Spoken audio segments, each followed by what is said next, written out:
And we all must take the fall for it. As a people, our lack of collective commitment has been a bane to the fight against illegal mining. For decades, successive governments' efforts have been thwarted by the very people expected to be at the forefront of the fight. The destruction to our water bodies and degradation of our land did not start today or recent years. Galamsey has remained prevalent, with efforts devoted to countering the practice hampered by several key factors. River and Cobra, Prim, Offin, Bia, Bonsa, Tano, hitherto surrounded by green and rich forest, flowed clean and pure. It was the pride of the people who lived on clean drinking water from these sources.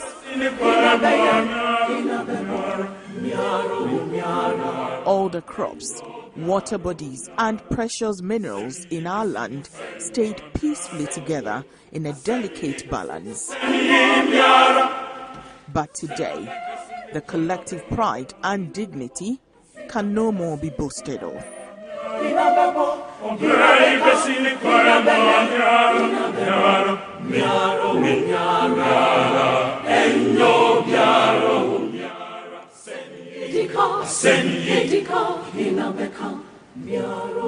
The rich farmlands and clean water bodies have largely been destroyed. Illegal gold mining devastates the environment, causing deforestation, biodiversity, and habitat loss, as well as water, air, and soil pollution through the release of toxic chemicals. A habit that successive national leaderships have cautioned, impressed upon, and fought to stop the few out of the larger population for the good of us all now. Our children and their children's children have yielded little.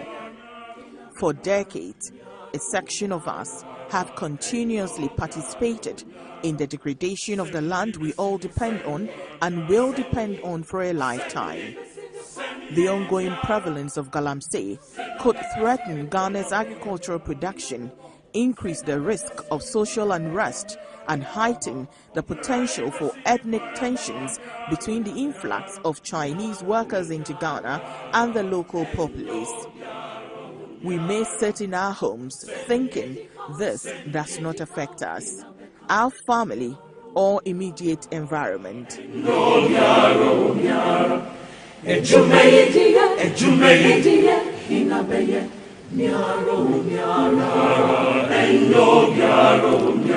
What we may not know is that the activities of a few illegal miners in the Etiwa forest or along the banks of the Brim River expose all of us to serious health and environmental risks. So, it is on us, the politicians, traditional authorities, religious leaders, business leaders, and citizens who have aided or guarded the vices of galamsey through decades to end it all and restore hope for future generations and dignity for this generation. The effects of galamsey go beyond deforestation and water pollution. All of you can see the level of devastation. It should baffle all of us as citizens, as policymakers, and as stakeholders in this fight, how an operation like this in the heart of the forest and in the faraway areas of our country can go on without notice by police, the chiefs, the local political leadership, assembly people, the district chief executive, for example, and I should dare say even the Inspectorate Division of the Minerals Commission here. The point we keep making about the fight against illegal mining being a collective one, I think this is a classic evidence of that call, that it will require the concerted effort of all of us. It cannot be the fight for government alone or for ministers alone. It has to be the fight for all of us.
na di wachie nanso bema ne di wura dem a pampan a wotinte no na wo bisa ne ho se bonde kura ye nananom de ye aduane ma ye ne ye die no enye de bia na ye di bonde o dako bi na we di bonde kakra ho na se wo de wonsai enwiehwie ahwena no saa na se bema ne beti sika na wakwa akwa wa ba na se bi okoto bonde abetu fie ne nkwa na nyina de onye enu nti obeye bibia ma bema no obesiesie no obeye aduane obekofia akosi niam akopra obekasa ne ho yie odo kwachia ye ne maame ne jo ho pa nanso ontimi nkonkoye ho ade mesew eye a check infection etimi eye saa oba wafo a wukunu ba ho a na wo hwe mienu se entimi yiri wakrase wo kwa adwuma nti wo kono no asana na emu abie dodo mesew ebia na wo mfa na chi ebia na wo nya mawura nanso infection nti no wanemu na bie dodo enti bema ne nimu nti no oni wuhia na wo hwe se de kwan na ye na adwene aye ne se bia sabi wafa na chi nanso nti saa infection ba medima fo eba clinic na ye ma wadu eno kwa de wo ba ye ma wadu ni wie na wo kwa ne aka cho se woni nyame nko sanse wonum adu ni wie ma na waka se bra review da bi enya de a ebi AC entati a case kranti Dr. Ense bre ewo ho me pacho oba fibroid age wafu aboso oba won sabuo ensisi so yie me so ni nyina wo ba medima fo eba clinic a oboa esiesie oba se won sabuo no ameyi a etimi ehawa wosem etima bebre na epa wo nanso onyabe obekọ ne ebe screening no na ni ovaries no eye kama anase ni wombu no eye kama ovaries no ane nenka eye de nanso ne nsabuo na ensisi suo ne nti no aha adwen because say ovaries ye kama na wa hu bra wo to a eno no bema no ene wuhia nyinsen ne ema ebra wo behu se me nsabuo me ye nnafo numfo ni bi me ye nnafo ansonfo ni bi enti me bu me nsawie a me kenkan a bre se me to nkosua na service ne ye adwuma ehwo no mo de me panyinsen a metumi ne bema ehia minnimu se sa bre ni mo no se bema ne hu nsuo ye kama ne konkonti ba ne gina so dodo e wose wonya na sperms ni mu oden a nyinsen betumi aba but se wo ye oba na won nsabuo ni nsisi so yi a ebra wo de to kosua krampo ne wunim enu nti se bema no pese woni wuhia na nyinsan eba wunim nti no eda bia na wo ye wo to kosua a wo nhunu nti bo nse betwam na bema na kase me ne watena saa wo ne ema saa na ema nso a mema ne tabo mokwadu se ne yede ye ho ka wa na wanyem na wo de ye ne na anyem no me se won so bra me di mafo na wo menses ne nye ne ye mfama wo esan se oba se wo hu nsabuo yi ase de meka no woni mo bra wo de tu nkosua bra wo de tu nkosua no ene ye ka ne danger time no anase danger period no enti sa bra ne de se wo mpanyin san a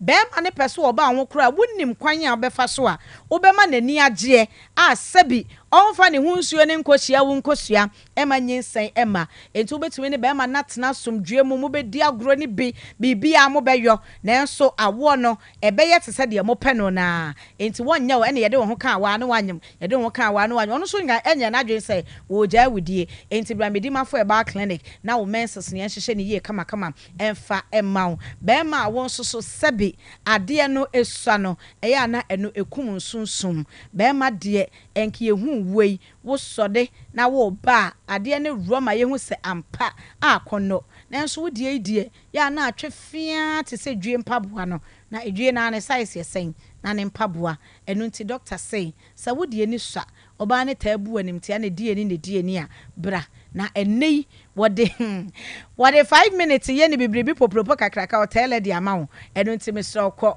wona wo mo ba medimafo a ye ne sama wo mo nyina ya na ye onwam se na sai na me be masa na minim eye medimafo herbal clinic enu nti mesro bra wo ya de ne ye de diabetes ne pressure no ye manage o enu nti entna wonom enkasa me diabetes de no ane bekume na pressure yo etimi shutia na me de ye se atekofom na wo de keke ka mesrew emane nye sa bra medimafo eba clinic na ye manage ne kama emfamam ene ye nuane aye die emfama ye home se de esebo ye brent kidney yade no aye bibie wo honom koda nyina enya kidney mesre obo de no ho ban wate na setemachu bia ba eye abra medimafo eba clinic ya na wo na se tatatai ohun wan kasa ne de bia na asa wo sotia na etie bra ne en check kidney ne fama wo na ohaw bi ahyase a entempa na ya soso ano ama ho ato enkonkodu ba bia do beto dialysis so ne dialysis ne krampo no enho asem wo eden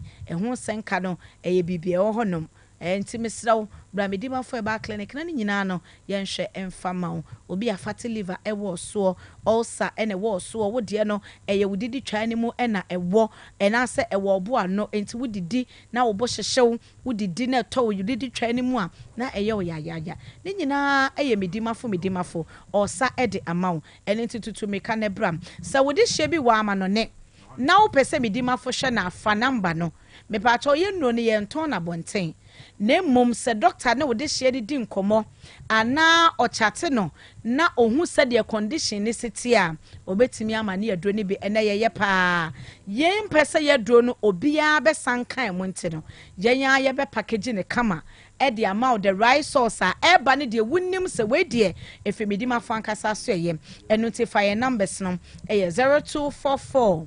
774282 0244 774282 and 0500 727215 0500 727215 Kumasi ase midima for herbal clinic ewo atwema ebuakwa agogo atwema ebuakwa agogo eho ena Kumasi ase yatena ye na ewo enkran eye poku ase mayera mepacho udu wono mu a doctor ebehwe ye adwuma da biarada Monday to Monday ye nhome eye hospital lab ewo honom scan center wo honom enu tini nyina ye be ne kama ede amount sebeye a ubenya apomoden papa enu ti kai sa wo ye yare ni o wo ye yare fo wudimafo eye midimafo e ba clinic doctor say sa wo do de hye bia pa ama na so card no ento ntwene ne odi hye ne ho ato no na so card ne bro nyai o de che wade enu ti ya abra na oba eba beje wode eye midimafo ye numbers ne bia mu ni 0244 774282 and 0500 727215. Doctor say producer or some cancer doctor say bibribi popropo kakraka hotel and it ya maintenance so nti bema what the no setting the trends that others can only follow. OTEC 102.9 FM, the pride of Ashanti. Time. That's so. Setting the trends that others can only follow. OTEC 102.9 FM, the pride of Ashanti. Dwabrem. Mami money adwuma udan ya ye fe mira me da se na esomoye no na aka o ano de anyine ho mami aha dan a ya boso fefefe nyina eye donima sea complex ahunu se etoda enua ye de boya dan so no eta hunu anase mpo emuta kokko a eba saa na dan ne nyunu enti o de DSL alloying steel trusses enadia ye de go dan so aba edan bia utumi de go so efo ena enwe na achen enti se o de DSL alloying steel trusses a good dance wia now the donima NMK premium roofing sheets and chancing a boswaka ho oh natures adwumanes na NMK premium roofing sheets and chancing a donima dia ben ye ma hodo ye wo NMK long span alozing and the governance IBR and NMK nails emu pia so se woni sika donima e ma otua ne kakra wenum ye latest producer donima dia ba abeka dada ne enti me nkɔ he kwasafo YF Johnson obenjiare anafre 0244 126625 and 0540 101 Donima Steel Complex. Babia at the power F1 no. Apomode mapade enoane hepa plus mixture. Apomode mapade enoane hepa plus mixture. Unia, Pavi, and the black smokes mixture no. Malaria drona. Ani, say nam sa. Ubeje the same wife, you know, you're tested positive. yenum bie no say eku malaria mo ne nyina am ye nyina negative ade ho won ma woye Hepa Plus mixer no ene wode we nsu aba sentia e was say immune system strong de bia enti pavi support immune system no na plasmox no so etu malaria no gu malaria symptoms at say etipaye afiafie wonum ato ahomre no musa achekura 4 days na pavi ene plasmox mixer wanom no etutu malaria na sekura anya sa dia ko hu doctor fra 0542 778572 ana 0542 807907 magie dure di pa pavi plasmox ena Hepa Plus nyina apemfo abato mo manufo ene kwada woni mfie du mienu nkan o pharmacies ne herbal shop FDA aje edwede nkrato yatum Mishania Disaheba capsules. Madansi ni. Hey, enti wukwa chinya pa na ndia. Wasa sa Disaheba. Nkokwa bwa. Wodi asasa. Mandie, wuni bibi. Enedie. For once, maji wadi. Adusaheba meshana. Ukamfu mami ya no. Oh, manuma di ho adansi. Miampa kane no. Na misisi na mintirimu nyina twetweme. Na mikoko yade so tete mi. Menuma Adusaheba mesha yi. Ni nyina twiko. Enema ye free. Adusanno ide. Ye twere die woni na yenye ho achi. Yes, Silia Poko Rocasia. Ah, Miss a person crony at Martin Bebre. Sanya do say Hepa Mischa and come a woo now. What don't I cry, Miss Mabua Pasu? Nan say, Ujina Brand. A fire Dusa Heba Capsule no. Say, some Mijina, you who's a me a Bamamua. I jenny, a young crap. I do some rate. Obia to me. I just a painful. A battery I want for down for. Anyone I want to fit to me. Come on, say, at a phone out of phone call to say about Santa in the clinic. I was swimming macro. Go filling station down Wemu. And the swam Pentecost I saw down. I feel I have a shop in the pharmacy PM. 10500 110 115. Adusa Heba, Madansi. Ofa woman ye sika kakra mfa nhwe wo fa asefo yi wo fin school aba na se me hwehwe private classes bi mo ye na se boso me ya atwam ya na me ma musika ofa problem se wo free SHS mu de esuo aduane ni school mu ho enti na wo twe bi se me send scam ankora no wa wonim double track ho asem yi enti de se me hwehwe classes bi mo ye oba metimu ha yi ase pa o eno enti na NDC aban a ebeba no se obepegya adehua mu no aye free SHS ni ye na we be ye den na bom wose double track no obeyiye free abo foto ato ama free SHS no agine yi eno enti aduanesem enya asem kese bia wo sukumu ho wow we dia hosan kese be bra wofo ne school nkora ne papa no kura eno enti kacha wonamfo mu nyina se wonto abama John Mahama ene NDC wo December 7 da ye koto aba ofa no shaking cry ye tu ye hofo dada why na empa de pa to abama nsakra papa to abama John Mahama ene NDC Apomode mapade eno ane Hepa Plus mixture Pavi Plasmox Hepa Plus mixer etutu malaria na sekura Sweet darling my beautiful baby Hepa Plus mixture ye busie ya no mama hoden aba busumi pini menti ase me do tie Hepa Plus mixer enya adwuma ebeye wo nipadua no mu no afie kura na ebeye wo nwanwa mo aduro ye ma general well-being abusua pomodin ho hia me yie esne bibia enti me manom pafie ha she wo ye Hepa Plus husband ye de wa Hepa Plus husband and ye wo so wo ye Hepa Plus wife na abo no Hepa Plus mixer magie dure di pa Pavi Plasmox ena Hepa Plus nyina apemfo abato mo manufo ene kwada woni mfie du mienu nka ho o pharmacies ne herbal shop etufo mfre 0542 778 572 ana 0549 297-463. Hepa Plus mixer. I'm saying that Ghana must not introduce free SHS on the whimsical promise of a desperate politician. Many mistakes have been made by countries in Africa already with free SHS.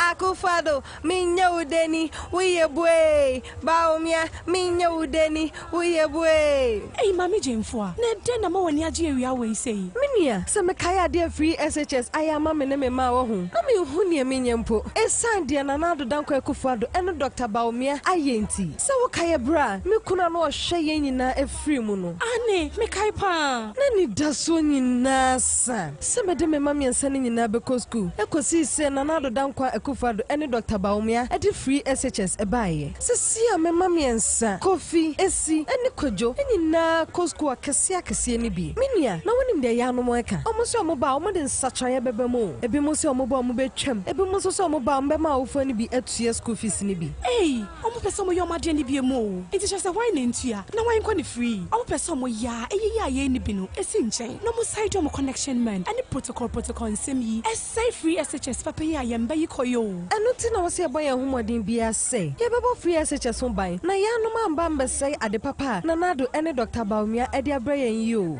Anya free SHS for ya na mama ne nkofo se anya possible yi. Na nso se say dear. It is possible. Afiwe, yet two about the above free SHS ho ban. Two mama Dr. Baumia, #1 on the ballot. Se unya fapim papa wo ngumesua ma wa bravo na ekoyie ma saa. Eno ti da bia me kase suku na obekọ ne de unhia hu. Se obekọ suku papa ubewi obenya adwuma ahwo no. Ena kyesa mpa wako suku papa. Eno nti na me kanfo DHI College of Health and Education ediamao. Ane a DHI College of Health and Education. Bra suku papa ni amount tie ewo early childhood education. Aya affiliated University of Education Winneba. Sounds ni amount tie ewo diploma in education mu ema wana opeso ochra de. Na qualification a degree ene HND holders nkwa. Kaise we no afeba ko pepe no wie your regular and your evening classes. Kaise certificate we University of Education Winneba and a demand ni ene Mompon campus and a kabom. Enya no nkwa ye mantity pa our certificate in sign language. And also twemu e be mantity our medicine counter assistant me MCA. Na fe opeso be top up also our dispensary technician 2 and 3 so a. And also ye be mantity wo papa bi. You are DHI College of Health and Education actually kwan ewo Kumase Patase. Ye ben Dr. KJC Sunyane Sahi Debiso ene kadezo sono ye podwuma dikadika wo ho. From 0244 213 187 0244 213 187.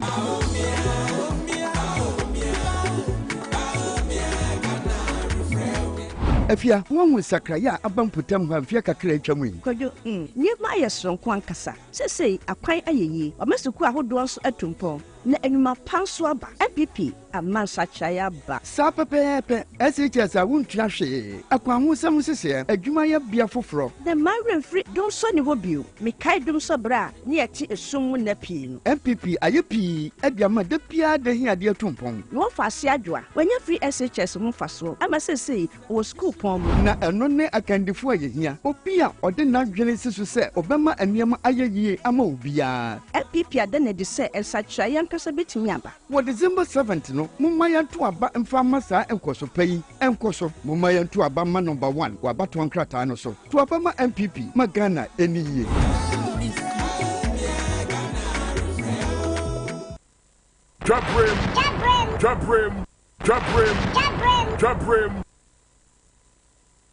Dwabrem sunie ene ensemo etwaguo wa manyo semwo de heya ena obenya no se de dae no no ye tena se ensemo etwaguo na poso de trendy no ye de ba ema homunti ese nkonwa a ye de ebeso medin ne kwame agene mbuaten professor kokoto mene maame adwa tando ana atena se de eso mewi a Dr. Cash betwa so na ne di ho nyone abadwafo adwadwen na wonso wo hunu bi na ye sha ase se yi a na ye kai mom se Augustine K Brobe Enterprise adama no aso yasene no se wo de nkania papa ade ba why sa hodo e kama betim de asiesie odem ho no watwen kani aba ho mina so no ode bia ba enti obekọ Guessing Cable Enterprise ho no na chandelier light no de ope bia won sabeka or wall light or LED corner light spotlight obenya bi solar light sockets stabilizer step down switch and a video doorbell kumasi adum obenjaba jewelry ho no a on lava and the hwe no mu pe ahoma no ne 0243 179 942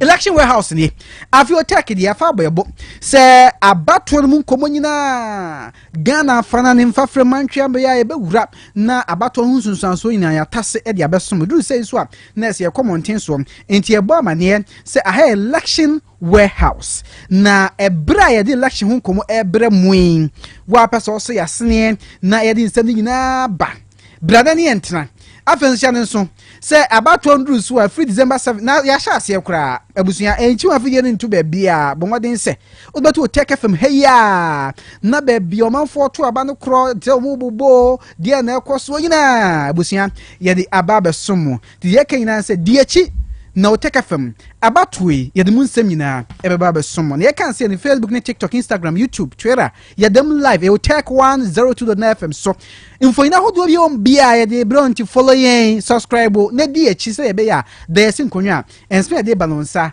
ebeka bie afei enche na bronya no ye nyina da ye kodi na ye kwa kodi dia ye say waja ton die ni nyina da fabre bebo dawuro no ede amao se eye anochi krom dwumadie ya memre da bia Collins T ene ewra odo wala be masare mu nyina da boatna se ede dwumadie no ebre wo no eno na apeso de waja ton die ne bebo dawuro ne dia madodo weni die eye memre da bia anochi krom na nyansapo yesana ne badwem badwada kosi ni fiada show Captain Koda etna se ene na bedwafo enimdifo na nkasa de dwumadie no ebrew enunti de wo bia wo pesa wo de bane age breto honwom bonsem fa ho de ma wo no nyansa posa wo de fabra bebo de wro ne de masanso ena Royal Sports no so ewo ho wanko KANU mutena se a enwumre no nso kan kosi se non Dwabrem ebebo kan na se won ma amakete wai no kama enti wo de enwumre ne de bibia wo de fa bibia bra ye ba advertise kama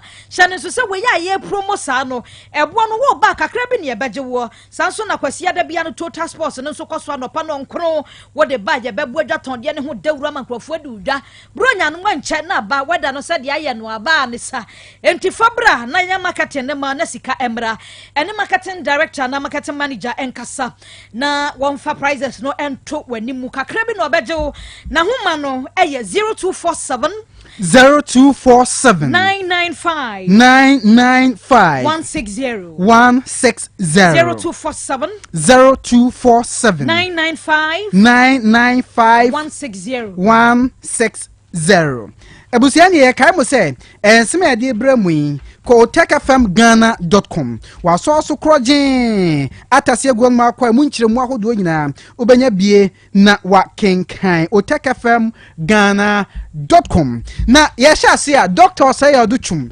Ebusiani nyina simpie so akasa kire de enti osa Ghana foto aba edima Dr. Alhaji Mahamud Baumia NPP aban na sama woka na ne dos pakese pa ba ko de atodwa ana oba amane se onse kan na scholarship ho no mo de ma enkwada won ekọ senior high school wasa abra senior high school na ye free no omo ba be pagem na omo de ama wona ekọ tertiary education entie no abo ho amane enso ogina simpie so ya ogina simpie o say Baumia for education protecting free SHS providing skills for jobs na say Dr. Alhaji Mamuya ba free SHS no obo ho by afi enniema ni akade enkwada be hia ntete o be hia mo nyanyuma pa aye no ahonko no di ya o kire say bre die obeto aba ma obi a Dr. Alhaji Mahamudu Baumia on betimi abo enwomasua free SHS no ho ban no doctor o say yaw aduchum eso ho de hie MP e de ma ade hie obosomtwa baton pese ogina simpie so wo de atodwa na lawyer Chachu Chikata nso na eka say lawyer Chachu Chikata say ase wo hwe judiciary court no tena se na ense fa MPP ho a obeti ase no decision no maka nyama NPP o kire se enkoyie enti wo sere se sa perception adwempo bi a e wo Ghana fo bi adwemu se court bi a dias na fa MPP so di ma MPP fo no wo so mo hwe no mo sesa de no papani wabo ho amane a kontinten fidie no so a e dia de ncheche e wo so na ora John Dramani Mahama ene asante mantembanya sem ketwa kura wone asofo empanyimfo a ewo mantemu mu ehia ye ewo Kwame Nkrumah suapon no emu ho na eho eno akasa ede atu edwaye a wo kiremu se ene wo hwe de ekoso ewo emrahye jafie ene donkuma se ene ye dom kase se yenso yenkonkotena edomkuma fo city so ya ene Supreme Court kra ye hwe ni so hwie be wo kena de last ye be kwa ko hu ba bi ye be kwa ko wie no wo de atu dwa se wo no ene ye mampanyina anka se de ya pompo so awurawura mu akwa kodu Supreme Court no anka we nyansapo wo sane no badwen bakora ma nkonkodu ho kra wo de atu dwa se ba bi ade na akwa kodu no nanka ban na betumi afre parties ni nyina eni o maka ade ye atoye ankanya ne se Supreme Court ka se ya masim ja fo so say yenso ye kura ye tumi ye we mra ye de ye dwuma no mo so de ato ha enti wono de ohun ne sanka de ye winken koduru ho kura yanko mo betumi aye no settlement no simple kura nye supreme court asem kura na so agya enyo no ne mampanyini eno ene ensem bia wode atu jase ka we no yemfre wo mo yemfre council of state yemfre mpanyimfo bia so yenka ne simple kura famfiri ho kanya ne sakwa kodu supreme court no na afenyo ma kensenso na de wadwa papa asem no se ye hwese supreme court wo chena wo bekasa na wode atu jase enya dia wo mo edom kase yom ye MPP fuo yi yes CNDC fo npe so om jom di bre no won be kwa kwatena wo so ye minority da ensi ade na ensi o so on be kwaso mo be fie wo pa ni akase mo am ye MPP fo ni se mo ye majority no ene ya ba be majority nti mo nko minority wo se sa city no wo mo nkwatena so da wo mo de sefata wo mo wo mre mo ankofo to aba wo ma wo mo adinya wo mo ba fie wo no eno anu am de ye adwuma enti so on be kwa ho akwakotena edom kuma na fam de wo mo MPP fo no enya de a wo mo ebeje san hihye no atomu enye yento asoe na ye de na ichirem e wa Manfi Central Amanfi Central ne beto dwa se de wo de ma pre mra se badwa konya de ma NDC amanyeko no Juana Jankujo ode so ato ne so wontimi empre akonya no bio na ye ka se o che se court atena so eyisa so ne injunction e dan so sa bredie obetimi apre bi na behwe o kirem a omanfo mpotem o mabose papa ye o che se mami sa bredie obegina bi na wa pre e de ma NDC amanyeko no mama ka so se me manfo medama se mata machie obi an coffee nkana kuma antu ye mumpa bibini na munware na munkoda ebrese mukoto aba na obi an fa ne mpaboa cha muntie munkoto ni boom fama NDC di Juana Jankujo na adwa adamfo adwa they say the only pa say the sa oh ojina wo mikrom but onye madam ayo eni na adwa PC mi PC no na adwa PC PC ni o makle no so oba no ye na frim eno makle no kansa no dosho e say the niji o mkirema niji abampotem no mi mo bi o mbetwi so no eni enya asem ketua kra na yentu aso adwa minim se wo hu sa video circulate o mkirema Johnson esiedu nketia otitire ma NDC ameko ne ka so betwa free senior school ni mo eno am hwe bi okay sa video we na NDC ameko no dia betu bia se enya no kra da se Johnson esiedu nketia kodina ba bia ka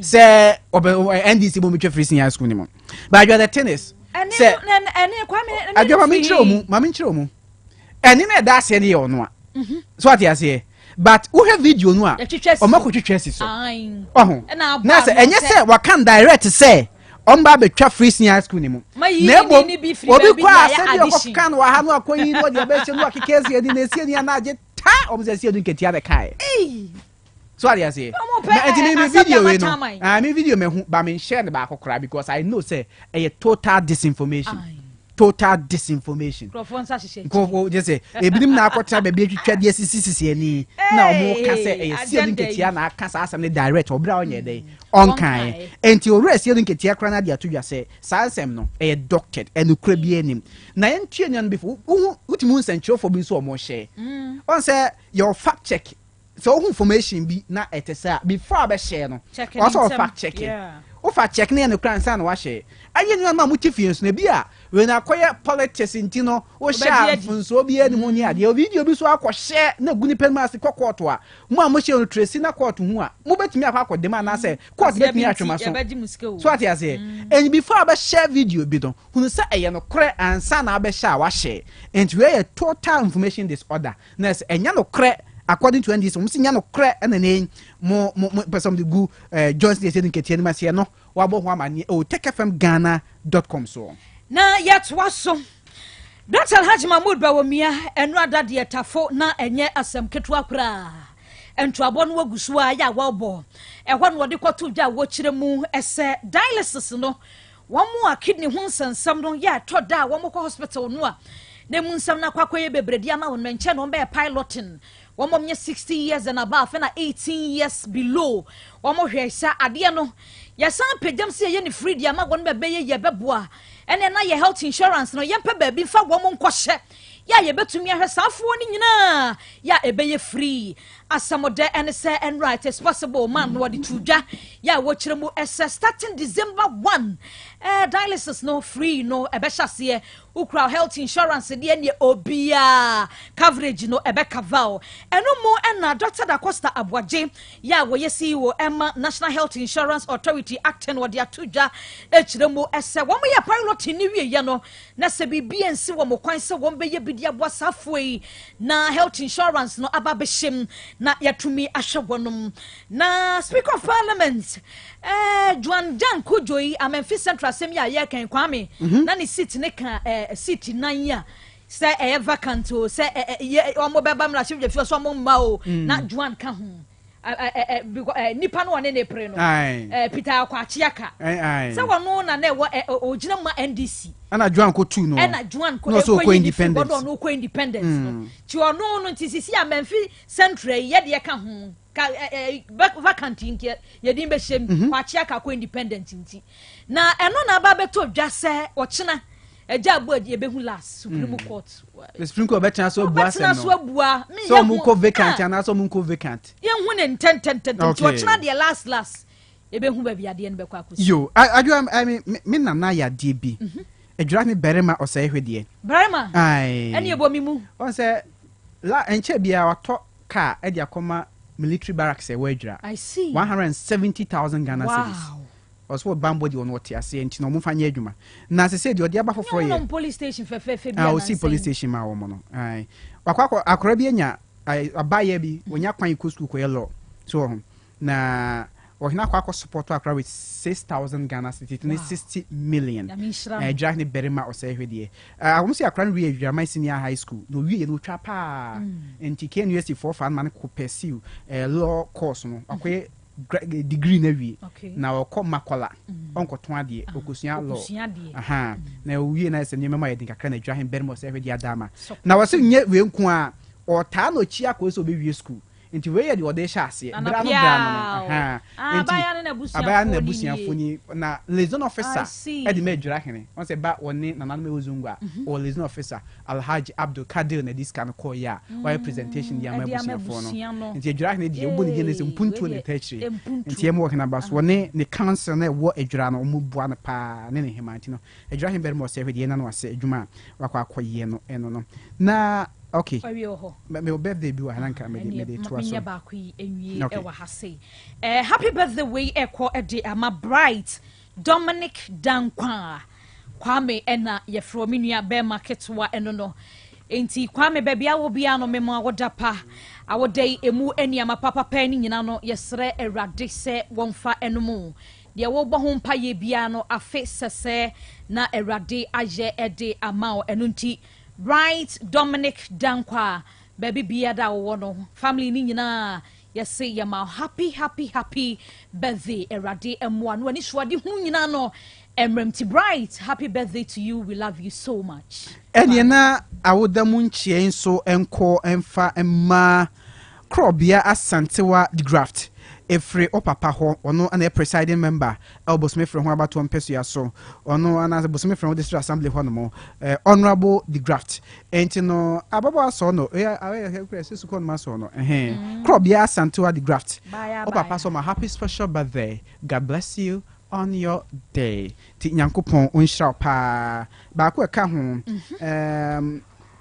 happy birthday to static ewo bo ho static yema awodapa happy special birthday to you static owo ebo ebusia ne yemfa we nkwasore ayeni dwa akra no madama ne nya bresio bi nom na yeka bresio ho asem die na Verna natural mineral water ebusia Verna mineral water we de bi eka kire se edwuma bia wo ye bia be bia wo bia bra no bra so onye nsuo na wonom hwe ni pedia kwa no mukura no ni hwemu kire se ohamu chemu adioson eye nsuo ene wo mum ni se enti na mabra no bra so onum nsuo se be bo ama wa ho ode na gina brane na nsuo so onum na onom papa de enkofa ade bia mrewo na se be sinkrofo benya cholera bi so yes typhoid ebinim timi kra dem before chese otimi nya free nsuo mu enta da sinkonwa ese nom Verna Verna mineral water eno na beboa wo enti abusia dom no behia eyi abadinto anase de dom no behia bia Verna natural mineral water o ma sorto packs ma packaging kama obia ho wom the home 16 packs the home 36 packs sanso na ko supermarket ni bibia tonton yema bia no a obenye bi wona pese tunu dodo mu no be dia homa na betu dwa frɛ no so ton dodo kwa do be tibo no so ama ma waka no aba fom 0322 190877 0322 190877 Shannon so say ka Verna mineral water Trillium Industries Company Limited na dia po ma dia was bebre Verna na kra dia was bebre tutobia o ha bia na yechire Abusia yakwa Osbel Limited teacher Osbel Samin Kancho Sawodana Wusino and Ishwadi Hune Yang Bemudia near Brabeja blocks no the action a Ruja Mano Papa Pano a Osbel Limited a Hadia Woba machines no near the 20 Mias watching Abosamne Gasamni Jatasment in Nada a Womu Papa ukwane gugu hwano ma wo bi nkanchiro machines ni so na mia so yie ti anyankrofo de na de bo hwa na ebubu ni bia Osbel Limited blocks ni de kuroma de wo sidan obi so bia Osbel Limited ni ansakura ni akire ka se wodru bridge no so ababia nananu mezomi fo dan no wono a ye ne no ene hwa ni mu obehu sa signboard ni sikwan ne ho fa so a na wura ho mrante ne bo adwuma machines ni ti wa kan so si ho wo fra ya 2000 3000 ni aye lodi ni ade akwakoja wo plot no so wo mpewe na de na wo pe ya homa ne 0244377612 na 0244043805 akwada bi ehase a na ngoma sua mu hia pa entanwa bi ade ma akwada no wakenkan no so hwe de ye free se wanhwe kuma na nioma enye kenkan a obesua ade a enye enti perfect series books na daisi nkonwa ye kanfo ede ma wo se we enanimdefo age atomo Ghana Education Service asenase nakafo so age atom enti free crèche ekwa se junior high 3 na Dwabrem senior high school die sa akwada ba kan ngoma nko ade a perfect series books and now talk now the English language award our people history of Ghana RMA computing creative arts science and maths numeracy language and literacy coloring and writing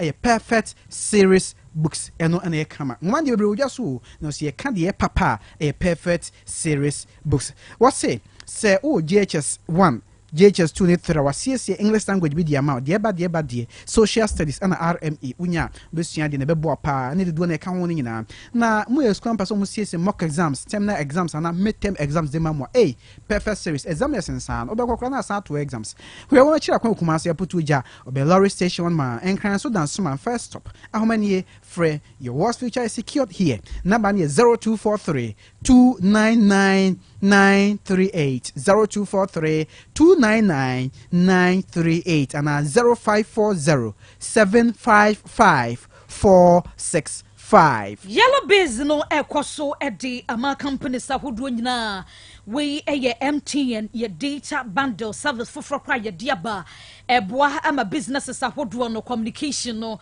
bibibia da etumi aye kama we all in one package from kwa ya hyehyɛ ya ye de esomwo ya ma 4G rata ya 10 gig free data ewoso ye wi ane asan ama Microsoft no 365 we genuine Microsoft applications and ye de ma ye nchiro fake kura ye wi ya ma customized business website ebeboa na etumi boost businesses no sane ebeya ebe rich audience ni bebre ama wo ma atofo no aba ye wi a unicorn service ahodo no so no ye boa wo sane ebeya wo communication no bibia da ebetumi aye comfortable ede amamo me show businesses ahodo nyina fi na mobile online businesses mu nyina momra na MTN say ode ma momra munti na wonom aba de hia ne se wo bekoye branch bi ben wo no aka chom se omo yellow biz na aba for businesses no eno abi na wo hia package no emu ode eno nti ode bra wo betumi dial 100 no afre to free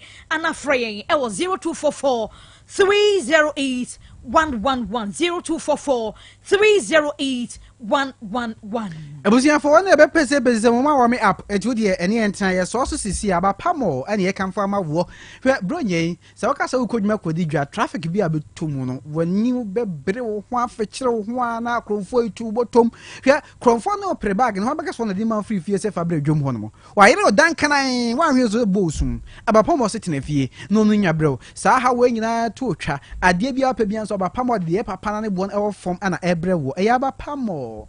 What say? Ko Play Store and App Store. Download the Abapamo app. No download we are. O koso abo ho se niema guso. E phone and laptop, fan, TV, air conditions, niema this year jade entade mpabo antoma emo anwa ni nyina bi e wo ho no Abapamo so po bi am na si niema kra na bom app no so a obenye obi am na si niema ade ama o the Abapamo portable washing machine no aba 399 Ghana cedis abusia to be bia ko bia otimi si uka wasi niema e wo ho no school for ye kanfo ade amamo na bronya ye bewramu yi Hepa Plus live band one buku o man to see ya you be kwa na obi aso mo kokra dada o munim nyum to weekend yi pa no mu hu asore nyum bi pa na na ze ko form no nyum to sa Hepa Plus live band kumcha no agisu kum yi na abedin to ana crusade me number ne betudwa say aba pamo ana Hepa Plus live band o mo number eni for 3 months akasaka park ne so one man ahom ahoma no ne frɛ ginchiremu ahodo bia 0593 386 133 and 0593 391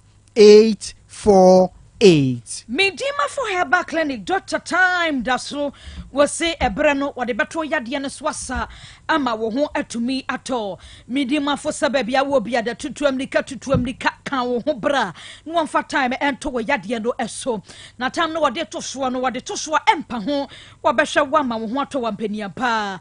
Miss Roy Yadiano a yadia benya, and you yadia bineha one now, what diano a hepatitis ABC, and I would diano kidney, a how we be an abba, and now would diana and then we had the infections I would run in the how Berman Kwamano Naba from prostate yadiano, a how pow, a member Miss Rom Tanaho, and me a rubber and cotobe membra yabeho.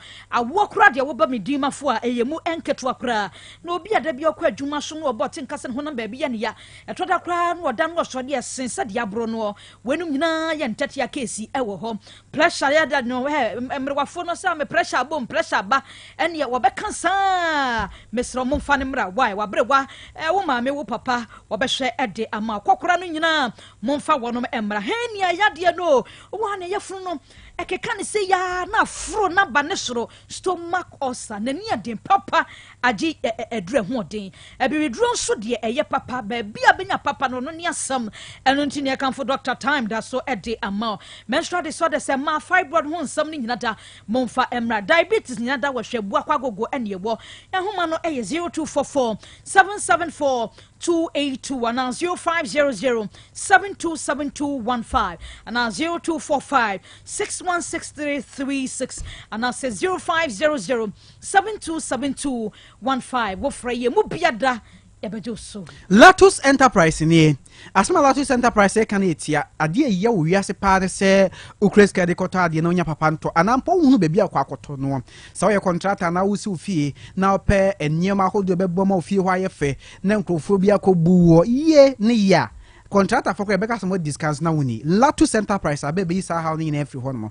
Latus say PVC pipes bent and fittings one day papa ba Turkish doors or the biaba paint ya bet tia good down ho hima ho man wa ye fe no bi ho akanfo abo aba so Latus Enterprise biaba chandelier light bi wall lights ahodo nkania bibia cables ahodo momra kitchen sinks and taps WCs ahodo the biaba na normal bath boots no nyina no pumping machine ahodo the biaba na owura bathroom one so akade ne mpempana ne telephone showers sets ne nyina bi wo ho no complete shower bathtubs jacuzzi basins shower glass corner bath with panel tea row holder me kana meja de na ba kwa me ne je ho pa ma hwe kese na busua are kese no ne wo wase de kro benya so no de ama to bodware anu abo naked no access ho baby futuro wo udware wi no sa be naked no ahwe se futuro no kwa kama pa ese ge bi gna hwe naked wo tware 80 minute onya de os me ho fedodo Latus omu won yema papa what I hate no obu ho anti adwa sa ahwe na akọji bia bre why na wo test ya afre me na me hwe se ya ready ye adwuma kan 1:1 ratio any amento 1:1 dia amento Latus hey wabama chese bibia contractors mukra na wosa mufa number if so kọ na otu niema no wosa chewa de kra ka ho na se so mata bishas na ba ne fe Latus wata de mpabo ewurade nyankopon obi ko na oto am che ne t-shirt Latus woto ade na se che na bro nya kra de edonkomi ahoma no ne 0242 616585 kuma se edmo bas that house one ma 0242 616585 Ujima travel and toss some in country say, Wupesa wutu kwanya na, ehina wupesa woko, when you swading runa so bestu kwany, wokwaya duma, wokonsra, anasa wokwaya dane.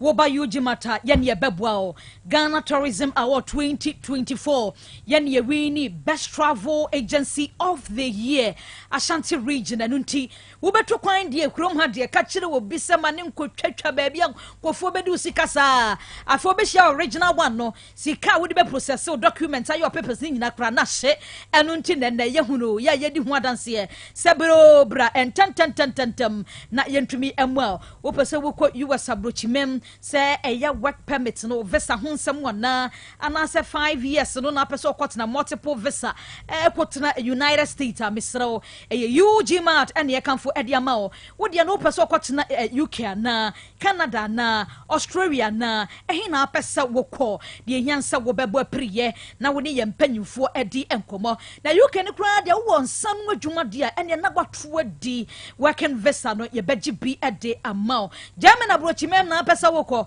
anase France na Spain Germany misraw ni nyina ka ho Schengen visas ahodo ne kra de o ba ya ye benya de amadodo na se wo de wo pese woko European countries ahodo no na woko sua ade bra ye beboa ede wakọ ye bibia simple ede ma into visa application no assistant bia wase ye do fam ye boa wo ma wunya ni nyina beboa afin so no document no ye beboa hihye ni bibia o mani boss wa beje watomu ntem ni process bibia Ediama, a fair flight reservations. I would rapid Yama, Nina, sa services no by ye baby at the amount. Who took quine or young church near many so who could do a hickrana better hotel reservations. I would running nata, ya bay at Yama, fair passports no, or best set a hood running na express for no momra when you nata ye be a wo. American lottery registration in Yano, we walk around Yama where Baba no one work what 20 bra, ye bay when you be at the amount consultation no, oh, Crawford Yajiskada, ya had ya woba ya no he ne nya so be hwe chakwan wodu not soon trustwa bisa Bugis building no hwa wonya hu Bugis building no a na chi hwa na ubehu ye ana se wodu wani a kire mu e so full line interchange ne so ho na so full line interchange no ubedru ye ho ansan ene wabu asim e so full line interchange ne so na ma modie wo baby a emmen ye no ye beka kire mu nyina da ene se wo boase bi ontumi masantem ha se kumase a na wo du nkwa yamfre honom na wo de bre boase he ya wodu oboase a bi so bia se wo pe ya towers no wonya hu wa wo mo ene baby a kane na GN bank wo no ena ehwe animu kane GN bank ho na ye ne no na ehwe animu ho na sa tower ya meken ewo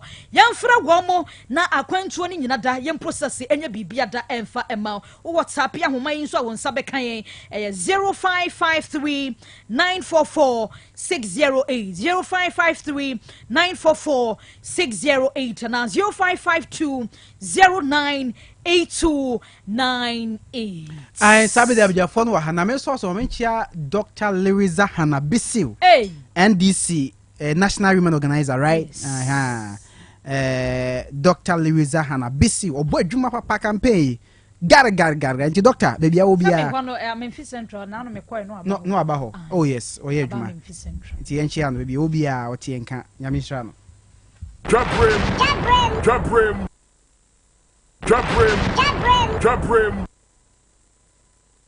Setting the trends that others can only follow. OTEC 102.9 FM, the pride of Ashanti. Don't pass out our number. Just momo it. Wabre supermarket line were too much. Try no momo and I feel so chat him. Said you who are both so which now now so. Just momo it. I feel build us out Tiano. I know what you my phone now. Just momo it. Yadia DJ coffee. Yadia mabusia for. Just momo it. A crime baby how bet you use to MTN momo wallet. Ubet you the tracker. I will use to scan to pay. And now ube use merchant ID. And now on bank POS terminals. I feel so bet you their transfer car. If you mobile money wallet I go bank account and vice versa. Nina or MTN Momo so. And you enjoy convenience no. I will financial transaction with MTN Momo. Just Momo it. MTN. Dr. Time Dasso. Minya udeni. We kikim. Abra, we are fire. Midimo for Herbal Clinic. As asa ne nyinaa medimafo herbal clinic Dr. Tam da so me call ho a wonom hwehwɛ me mu ɛyɛ me diagnosis no ɛde bɛ yɛ ka diagnosis ɛno bi ɛna ɔhyɛ me bra yare no bɛkɔ koraa ɛnu mpo ɛna hwim yare no ɛtu afi me widie mu a mebɛkɔ central market akɔtɔn me nneɛma yi o waasi bɛɛ ma stroke no nso ɛkɔ hwɛ ɛhɔ sei obi ntra wheelchair mu ɛmia mfa no nkɔ hɔ ɛmo nsa mfa no yadeɛ mɛbiw apart from stroke yare a otumi sa ne ntam koraa no awoɔ nso ɔte ne tɛ sɛ ɔbaa wohia wɔ na Dr. Tam da so ɛbɛhwɛ wo a charge no koraa wɔnyi sika no agye sɛ nyinsa na bawie ansa na wagye ne sika ɛnam sɛ ɔgye ne ho die nti ɔsan yɛ penis enlargement woyɛ bɛrima na wo bɛrima no so a woduru hɔ no ma wɔma wɔduro 5 days na ahyɛse pagya ne mu ɛbɛpagya ne mu a kɔsi sɛ wankasa sansa wopɛ no na afei wɔgya duro no fa malaria hepatitis B nyinaa wɔsa diabetes hypertension prostate ɛne yareɛ nkaeɛ no ɛyɛ no koko koraa medimafo herbal clinic Dr. Time da so ɔwɔ abuakwa agogo Copas last stop woyare afrɛ na kɔ 0244 774282 anaa 0245 616336 medimafo herbal clinic udimafo no hɔ a Hey, Opani, Mashusha wache, se perfect series books here. Oma me koto bi mama mano. O wajajai. Abua wa mo se what to make in kai kama. Wa kabrofo. Wow. Na nkontabu akra de ejajai. Wonderful. Mese Ghana for GAJ perfect series. Atumo no de jai. No de animdifuo ene kire wa nwoma bia. Owo crèche, nursery, any KG, books bia bi. And owo science, creative arts, maths, RME, history, coloring, computing. OWAP Nina every basic 1 equals basic 6 English every basic 1 equals junior high school ne ban combine so a o ni nyina bi English nom and maths nom me say books be any wa perfect series any bi na GS any naka enso am approval enti obata bia nkoto bi maneba na say we de school bi kura betumi akotu akoton amani students o na eno kura de what table no so say hwi wo mo say set mock exams terminal exams and midterm exams at the mass schools wa ehia wo mu a atufo nko aputuoja station hɔ a enkran danso mine first stop any omamu ba bia yetonto books bia for 0243 299938 and 0540 755 465 perfect series your worst future is secured offer woman ye sika kakra mfa nhwe wo fa asefo yi wo free school abo na sese me hwehwe private classes bi mo ye na se bosom ya atwam ya na me mam sika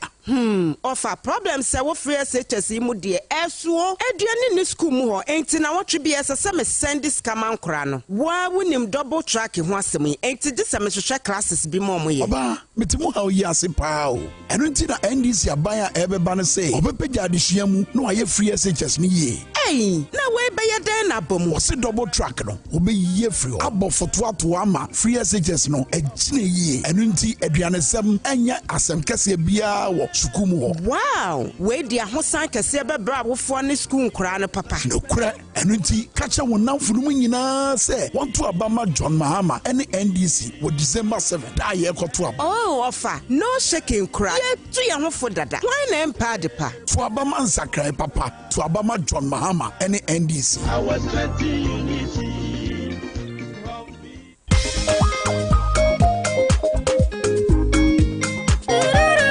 My dear, food is ready. Hey, Adriano no. Odin kwampe kumi. Hey, nene de ensu be na wakofa abafia yi. Oh, Mira, meto no kwan no ho. If it's na yensu nasa. Makashro say, abribia addition natural mineral water na boy ebusuan ho ban. Isanza addition su ede.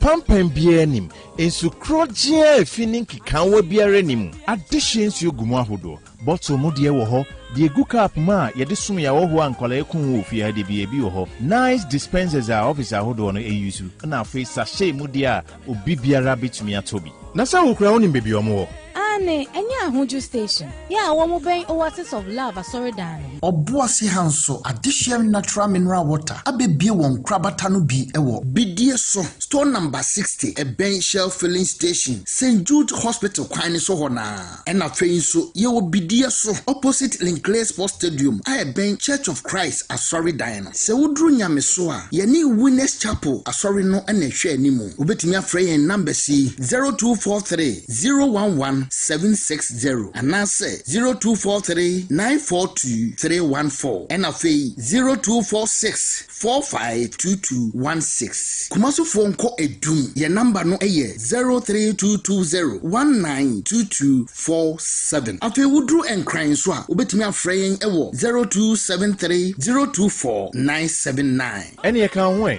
fa wegu baby na bremi additions you. Etu phone frɛ 020 532 6095 and 0244 461754. Addition natural mineral water. Additions.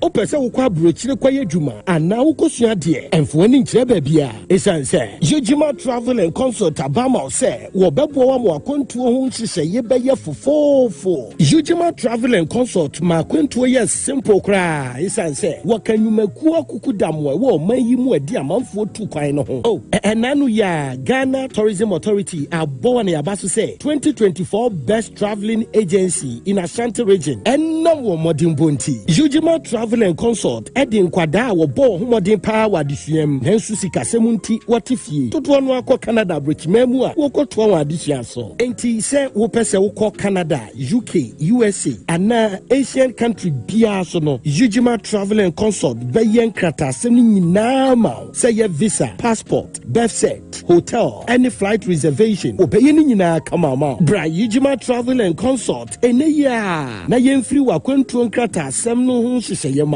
Oben Yojima Travel and Consult wo Kumasi North Central so ena Obuasi Zongo Yak Towers and now ubefre 0552 098 298 Yojima Travel and Consult wa kwentuo mu boafo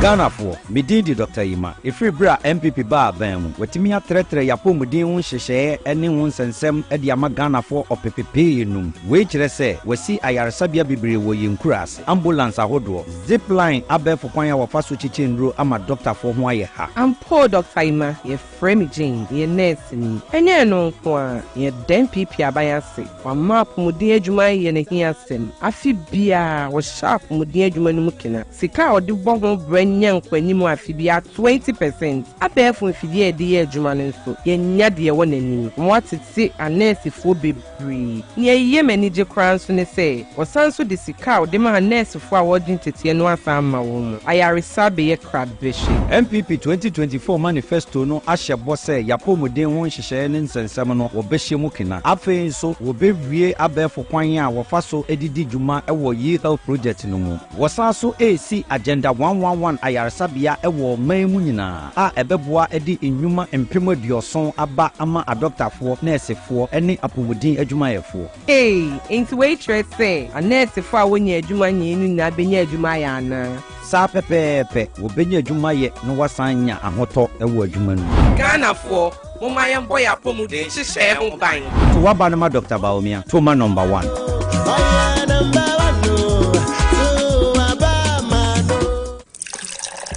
Premuna nyato, emredru, so benya Vena mineral water. Vena mineral water no, oyeno ultra modern factory ewo Kumasi heya. Vena mineral water, share love, a pure refreshing taste. Dwabrem, Dwabrem, Dwabrem, Dwabrem, Dwabrem.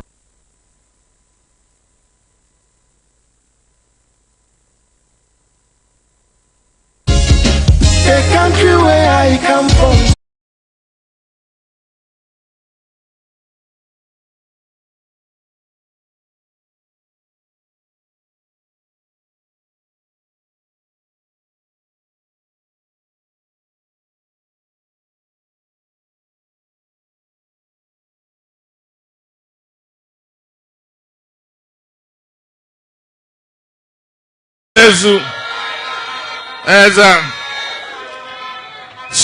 Somehwe ewie nsɔhwɛ somehwe na ewie ye ne nsɔhwɛ eno na kufa do ba mepam atwom nsɔmehwe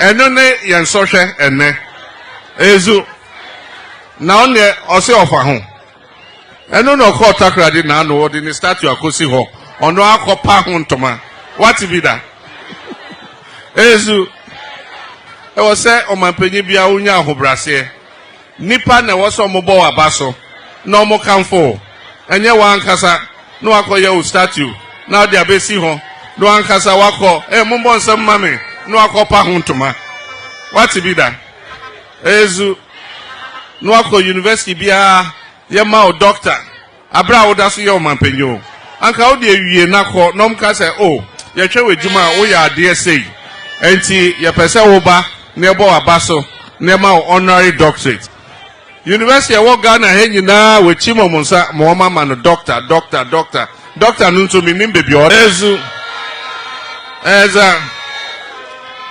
sɔmehwɛ ewie nsɔhwɛ sɔmehwɛ na ewie yɛ ne nsɔhwɛ ɛno na Akufo-Addo baa mepa mo atwa mo nsɔmehwɛ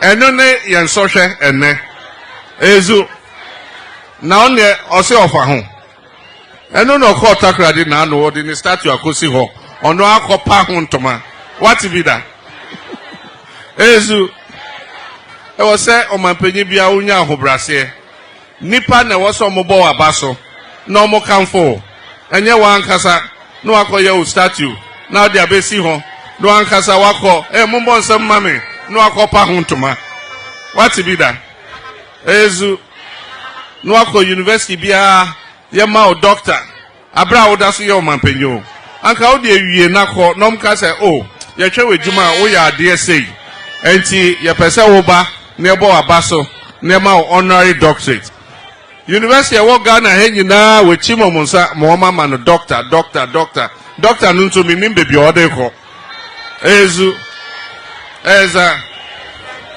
enti adwena sa bibia mbɛka ho biom ne ɔmo bɛyɛ na ɔmo ayɛ no ɛnso obi sɛ maaban na ɛwɔ so nso maaban a ɛreba no ɛbɛsesa nea maaban yi ayɛ na abɛyɛ aban foforɔ na masesa maaban yi ɛdeɛ nsɛm basabasa ni ezu ɛza sɔmehwɛ ewie nsɔhwɛ sɔmehwɛ na ewie yɛ ne nsɔhwɛ ɛno na Akufo-Addo baa mepa mo atwa mo nsɔmehwɛ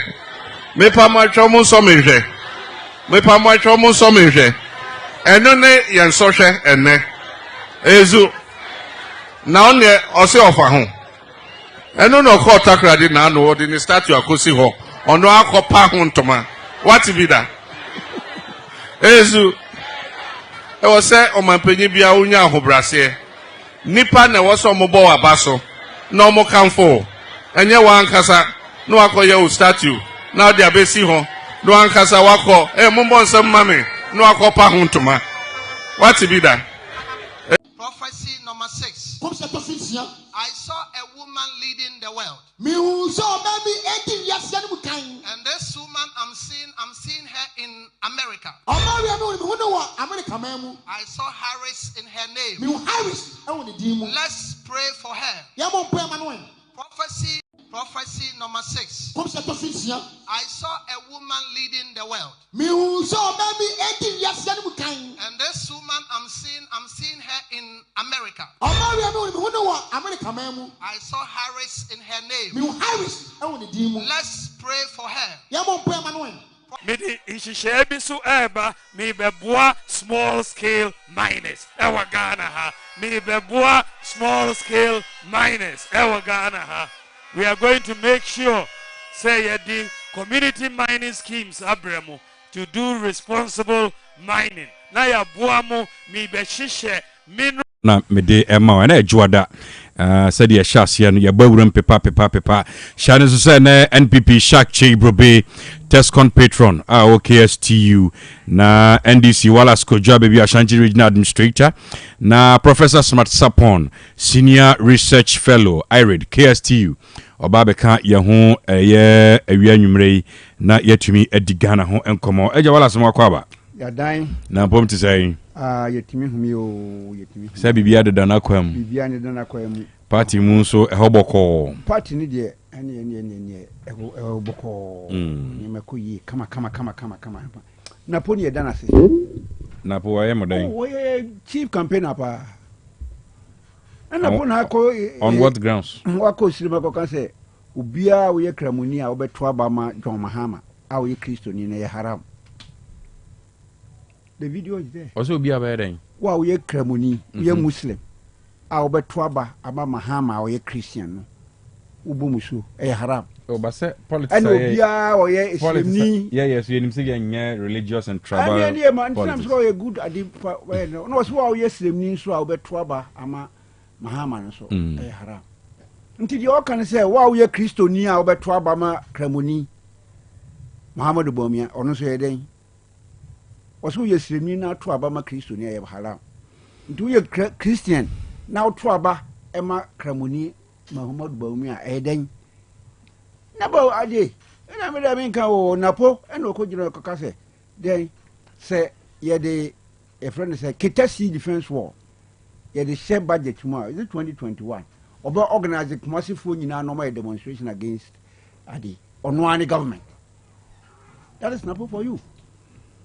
Napo and was here galamsey mutunu ye nya tuo mukro ye be tu galamsey ni saa ye be wie na mukro ya se na bo ogina ahimfo anim en wo kasa no ma ba wo manum de wo kani Napo ya no kwa asin is asin north or asin central baby aka na Japan we na the parliamentary candidate for our constituency no abegina aka se ekwaya free is it a timokwa e ba bisi e ba fa dompim na bisi asin fosu omo begu so ansana elections na du okasa wie ya eja ade ma ade mike ma Napo o se na no me kan kire mo pei se sa kwa we yengusu ne yengusu kina yesi ato aba na wie.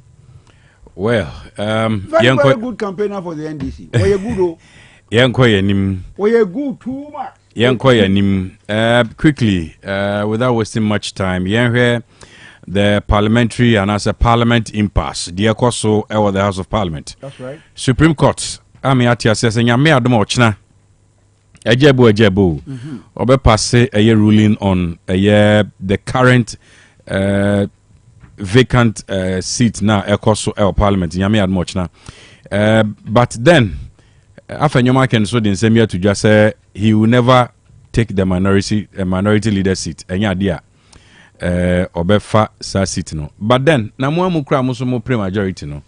The last time in parliament na mo kra so mo numbers no so. Do you think that mo numbers no kra so say a government business? You better after Coron when your number is not not up to Exactly. I don't know so kra mo man ko. I don't know so kra man to me ankom dudom na na mo year a day as emergency whatever. Na speaker a parliamentary recall.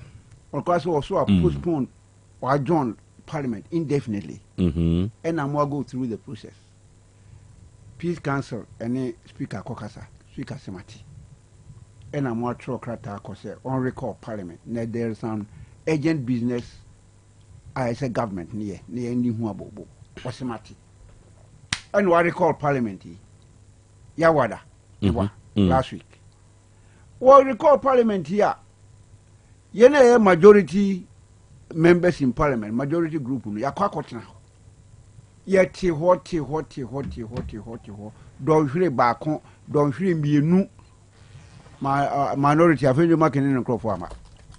Meanwhile, when I'm afraid ball you, when I'm afraid matchy, when I'm afraid concert, when I'm afraid dancing.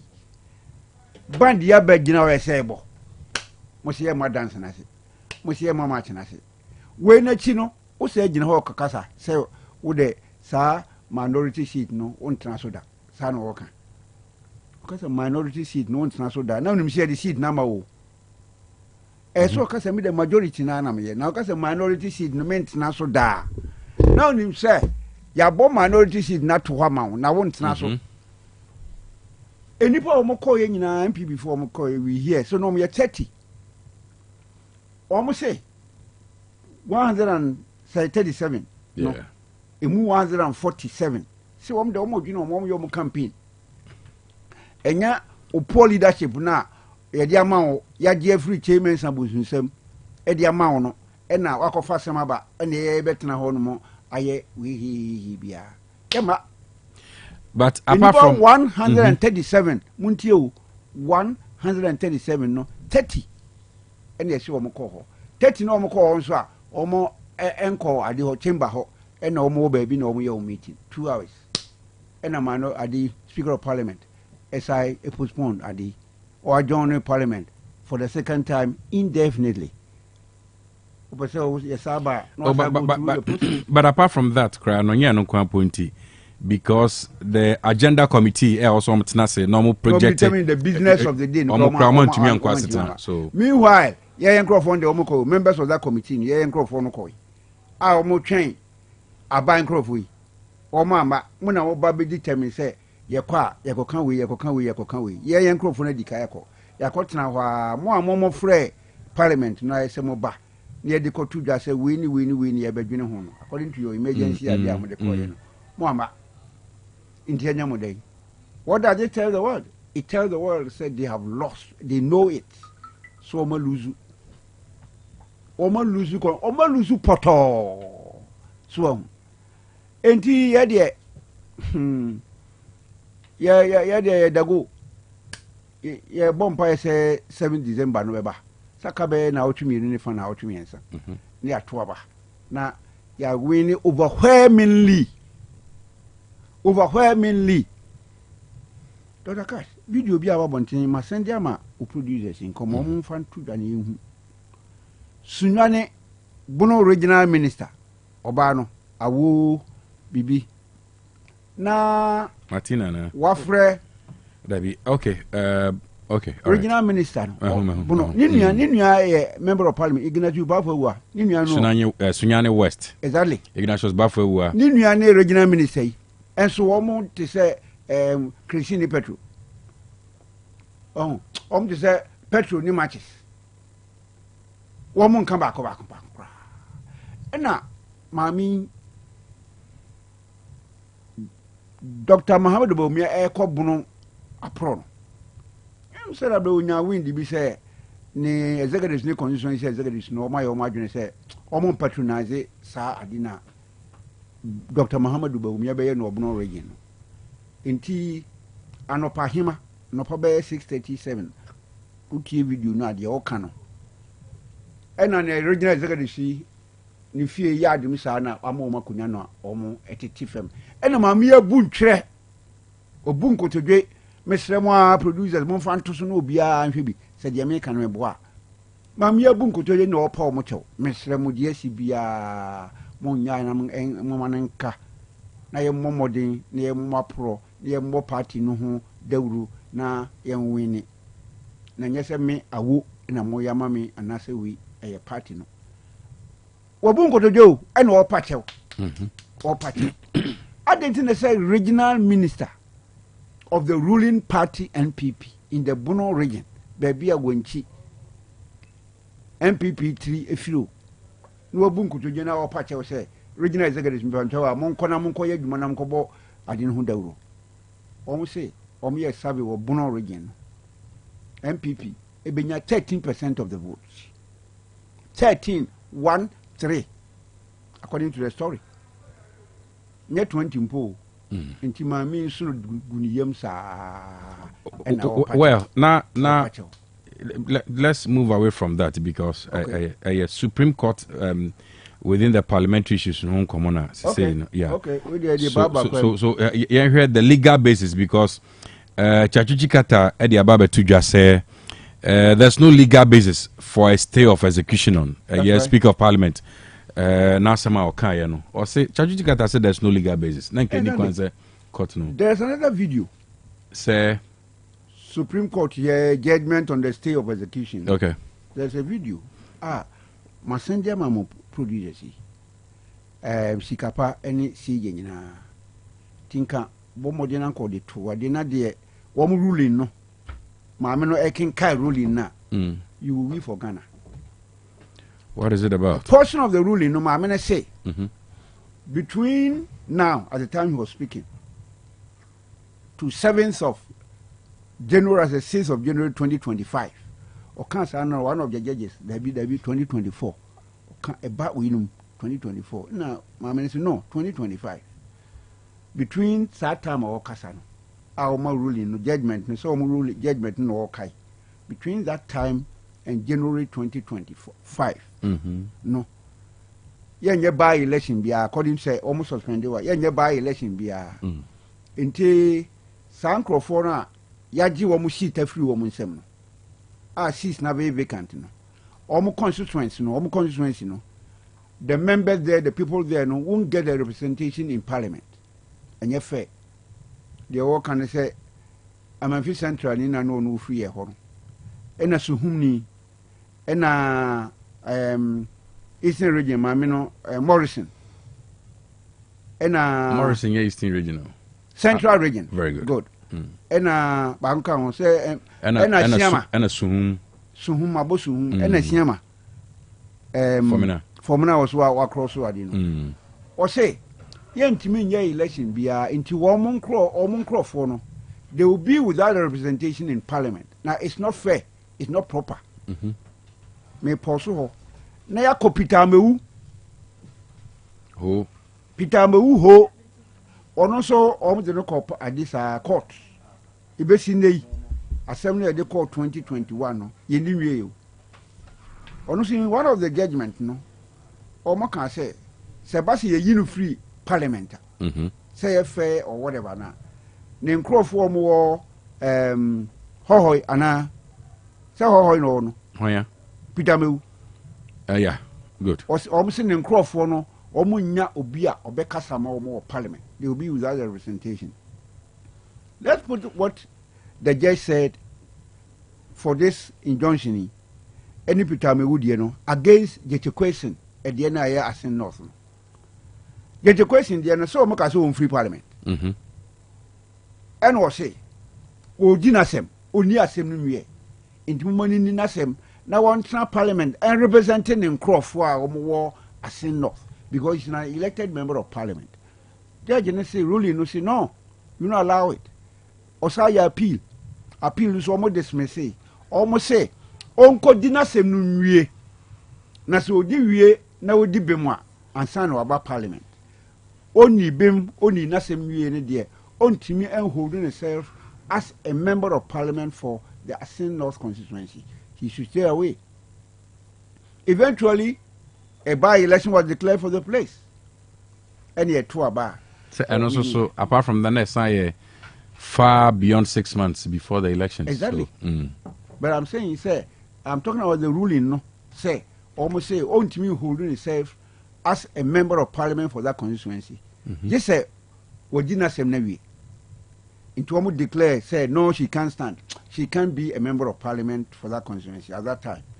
And the electoral commission, it declare, say, yenye by election. And ye by election.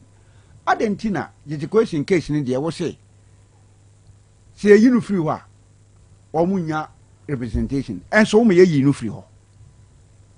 So, me ye free ho. But where the other day, we see a free wa, or munya representation, and to one kaho. Look at the contrast. In one brief, the justice system, I'm talking about the justice system, is saying, say nipa nine, we you free ho say here, they won't get any representation, their people won't get any representation in parliament. In another breath, we get the question, also can say, semi-free wa, men crop for any representation. And so, justice system, they say, no, free ho. Neko di wasim we. Na udi we na udi bima. Wasaba. Inti one de ye free ho a emra na ne crop for no nya representation. Supreme Court ruling no, injunction no. Baako sana maame no kai. Si de masandi wadi bona omuntie bi. Masandi maame no ye ruling no wasandi abro. Second okanema mienu in the video na me kan. Okay. Second one say si ye you omu free ho a nipa 9 no. Salary says womunya. Allowance says womunya. So mo ye ministers of state by virtue of their position as members of parliament. ombe lose o ministerial position no ono so omunya enti ahokyere beba omo so based on that no eni se yeyi omo free parliament so omo ka ho we a constitutional interpretation yes interpret the constitution the constitution mu no ya tro no se ba se yeyi obi afiri ho a na se ye ntimi nye by election a se woni akro no ka ho eni se yeyi no se ba se yeyi obi afiri ho na yeyi no free ho a ni salary onya ni allowances onya ni we onya onu nti no constitution ni say e basa eni say yeyi oni akro no free ho. That is what the constitution is saying. Is that what the constitution is saying? That is the ruling the woman gave for the 5 of them. So omo no omo judgment on the omo kai nti enipa num no the omo kan no 1 yeyi omo free ho a they won't get a representation, their people won't get a representation. 2 she yeyi omo free ho a sika anka ye betua ma omo allowance se nka omunya nti is unfair. Koto de no bodwe ye nyanche de no so the question there yeyi no free ho a the salary ni we no on the ono no se ne sanka on the enya hwe allowance esi onya ne sanka enya hwe na wenum de yeyi omo free ho a wo se yeyi omo free ho a omunyo omo salary omunyo omo allowances enti for that reason no they don't have to be moved so omo ka parliament ho. This is the ruling of the Supreme Court. This is the ruling of the Supreme Court. Oh, into the air bay. Ena, what can say? A friend say, one can say, I feel your marking. I file we see. No, I file in the say, in the say, you omu free ho. Say omokaho. Ne so omokaho no. Ena we dey come Supreme Court. Ena Supreme Court no ebebua according to the constitution. Said the JT question mafenyo ma ken ka no. Embra no sa na embra no ka. Ana se nye sa na embra no ka. I don't know. Say all right. So but in a nutshell, yen find the ruling about out. Na okay, NDC continue to stay in minority. Now NDC first NDC continue to stay in your minority MPP and so and come back to majority. So ruling no a banner it is some na your ruling. Rule say parliament should be recalled and those people should stay as members of parliament no. Eyeduma. Speaker no surely they come on say na mo na wo ka kire me dey say me as a speaker of the member of parliament of the Parliament of Ghana. I am the boss here. Now your rules and regulations say article no say wo so you are a member of the chamber. You are a member of parliament. Or the MPP din and the koye. And the Yatro Obama was an MPP. Yatro Obama we no. Projection acquired to say in the 9th. The projection was into the 9th parliament. Say no. Say. What did I mention? I said yeah. Say no. Many FFP party in a core. But me dey about to go some person me content crow during this 2024 election. Meaning say the 9th parliament is nyame madom na me din kunima. That is where I come as a content crow. Many FFP party enkobiem. But currently I am there. So very good. How na meba no. Until say don't you think say it will be reasonable say FFP party they letter be bre speaker of parliament or here so yeah, remember I cash say on to me or core content crow. Even though or core content crow in the next election. Though but currently there or kind of say with you're receiving good faith. Into yen FFP party no yen too many cash in year jumabium. Until that. And it's let me answer it this way. So I hope my question is down. Just say MPP for no because a formal letter common speaker of parliament. Ishak Bear addressing her because will be on constitution one friend for faithment of membership. Exactly. So Article 97. Very good. So there be within the MPP constitution. 97. So, okay. Or the mark either 95 or 97. Maybe can say 10, but okay. There be not 10, 90 or 90 soon. All right. So until some party, that effect of now some be effective for faithment of membership. until the party ne be ye party ne nye ya enye ya eni say speaker ne di adwuma okay your constitution no so kire say when you akro ne MPP ni wakɔ in the name of the MPP na wo be ka say efiri na akro me nya MPP ni bi o me kɔ independent article no kire say so free parliament. The speaker doesn't have to wait for a letter from them before he applies the provisions of the standing orders of parliament.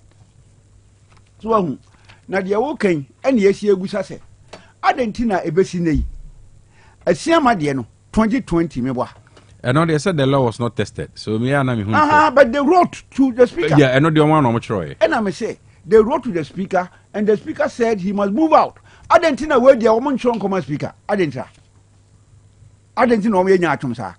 in 2020, you wrote to the speaker to tell him, say, Asiama Oba in the name of the MPP, no so or co-independent, into one year MPP Nibu, into Muninu free parliament, or Motroko you. Adentina way dear, Sa Enipa Minuno, Suhum Nino, and Amanfi, Zidamanfi Central, Morrison. Aguna Morrison. Adentina way dear. MP before no entron common speaker and say said year 2020 year cinema no sa ne nei ye ama oni akro wosum who call in our name any oni akra or ade no aguna or call in our name ma almost say almost independent adentra 2 say omo no agi say ye nipa no say no agi o amanfi central ni no ye nipa no so call independent no or say he is contesting to move into the 9th parliament, January 2025. If you so win. Inti, and say, ye disqualified, ye free adim. But in our constitution, yes, say, so move from our party as a member of parliament to another positioner. You see to be a member of the party. And if you see to be a member of the party, you can represent us in parliament. Inti, ye you are the, sani a constitution, all right. Any idea Juma? Say Dr. Cash. Mami ko tie Shak. First mami na mi tie Shak. Say Dr. Cash. Any more mu tie nyina. Sa enipa miensa no. Ye NDC no kan. MPP for mienu. Ena independent asiama. Ye for MPP for mienu na enti we no mo kasa bibrebe no. Ba bi o mu firi no. Suhum. Ni no. O say time of filing as an independent candidate that same day na another pray a you free MPP for more parliament or more platform page or you free so was it that day now or file we you free so now for because we contest no ni so free man or sudden beto so say suhuni no ni aguna ni no Morrison no omo ye campaigner ombe campaign say yento abama MPP Omo campaign mom. Exactly. Into Omo campaign ahead of the 9th parliament. Until you say the crowd, they don't campaign for the MPP. They campaign for themselves. They campaign against the MPP.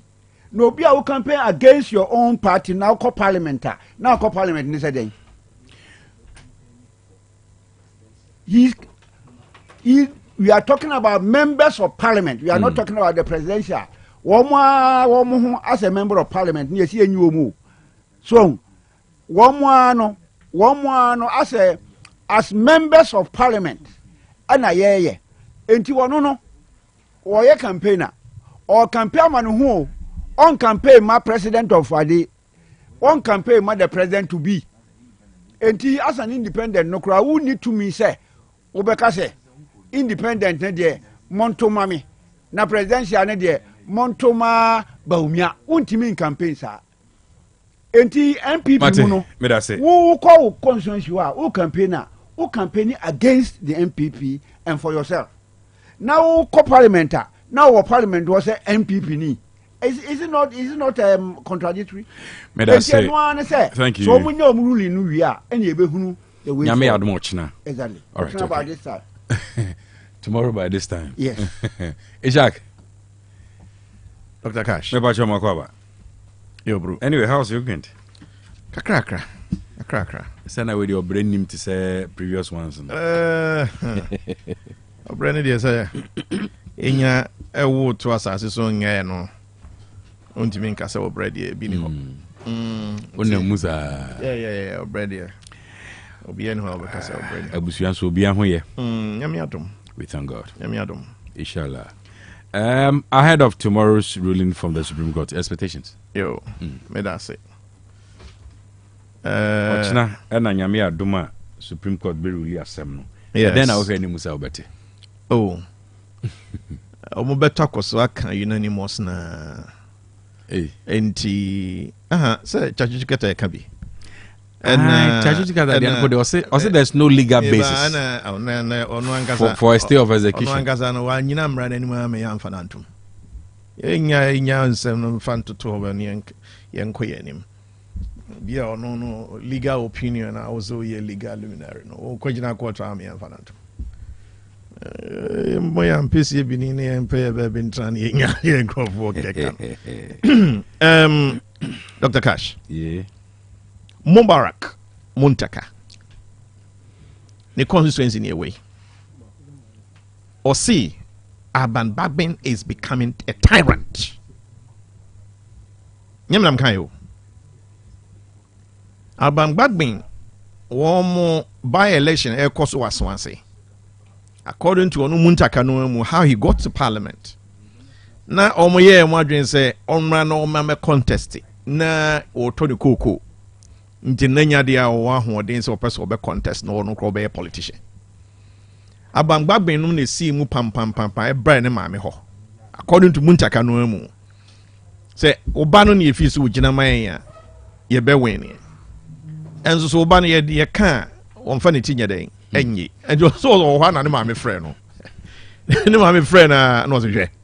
Na wo small boy, woman penimfo nante wo so dem asa ka ho, and that is how he came to contest. And it tells you how mothers can be very, very influential. It doesn't matter baby when you draw. On the other side, enzo so no senye Mubarak Muntaka and ka Aban Bagbin Kenya do a speaker. And if you listen to his interview, Joy Network, a queen of fast one or put you Aban Bagbin forward any as a whip or maneuver any way through New Patriotic Party members of parliament eventually omutiminya vote no to almost side nti omie no uka obia abwa no yonkoda, but for one of them to come out to say Aban Bagbin is becoming a tyrant and just as a Nebuchadnezzar no Kabi. And that is precisely why I'm quoting Mubarak Muntaka. Asemo kind pepe. Wafa Speaker of Parliament community said ye Nadole Kalio. Paramount Chief be and ye akunyan what so. San wafa no. Look, to be very honest with you, simple common sense. Irrespective of the checks and balances within within the arms of government. That is his view. That is Muntaka's view. And that for be make us say the discretion of the speaker no. And I'm say irrespective of the arms of government being the legislature, executive, and then the judiciary. Tyrant. Okay. Well, fan is a paramount chief. Me number 3. Oh, number essay. Maybe Dr. Cash. What number essay? Maybe number 4. Nankami ya no mano. Me number 4. Number 4. Me na me gusu ame check na. Me gusu bi aye 4. Enti me yeah number 4. To be very honest with you. Huh? Say obi catch them say why yeah wako parliament I think 32 years, right? Since 93. 32 years. I won't believe it. I won't. Since 93. 28 and 32. 28. Yes. The longest served offense member of parliament. Senior citizen. This your pan was you didn't hear speaker no. I benefit here pa. If we say Mubarak say Reverend Professor Mike Okwe, well, you better, you know, opposition party, no, MPP, Nina or no be Speaker of Parliament. Now, or no, what ye ni papa ye jumani ye, a ten or no one can say, walk over the bay. ɛno na asɛm ne yɛkan what you say ɛfiri sɛ papa kufuor say wɔn kasa basabasabasa even when he was a president no ɔyɛ n'adwuma no wayɛ n'adwuma ɛnyɛ kasa ntenten ntɔpɔ nkɔ nanso so ɛkɔpem dan a this man will come out and speak ɛde asɛm na ɔka wɔsi look speaker no adeɛ kɔ so no nyinaa no egyina speaker no so na mmom ɔhunu sɛ time a yɛwɔ mu ɛyɛ transitional period. Mami so wanu wo. Yes. Jina ne so no. Yeah. Does that really mean say speaker na kasa nte brofo na okrata no na se ana? He didn't come on ba na me submission will tell you say the Papa Kufuor kind. I hope that me question down. Yeah, me ne ya adwene. All right. Yeah, what transitional period? 25 days me hunu on screen so.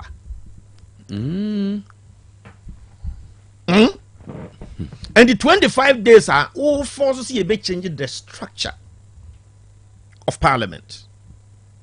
One our minority, Emma may majority.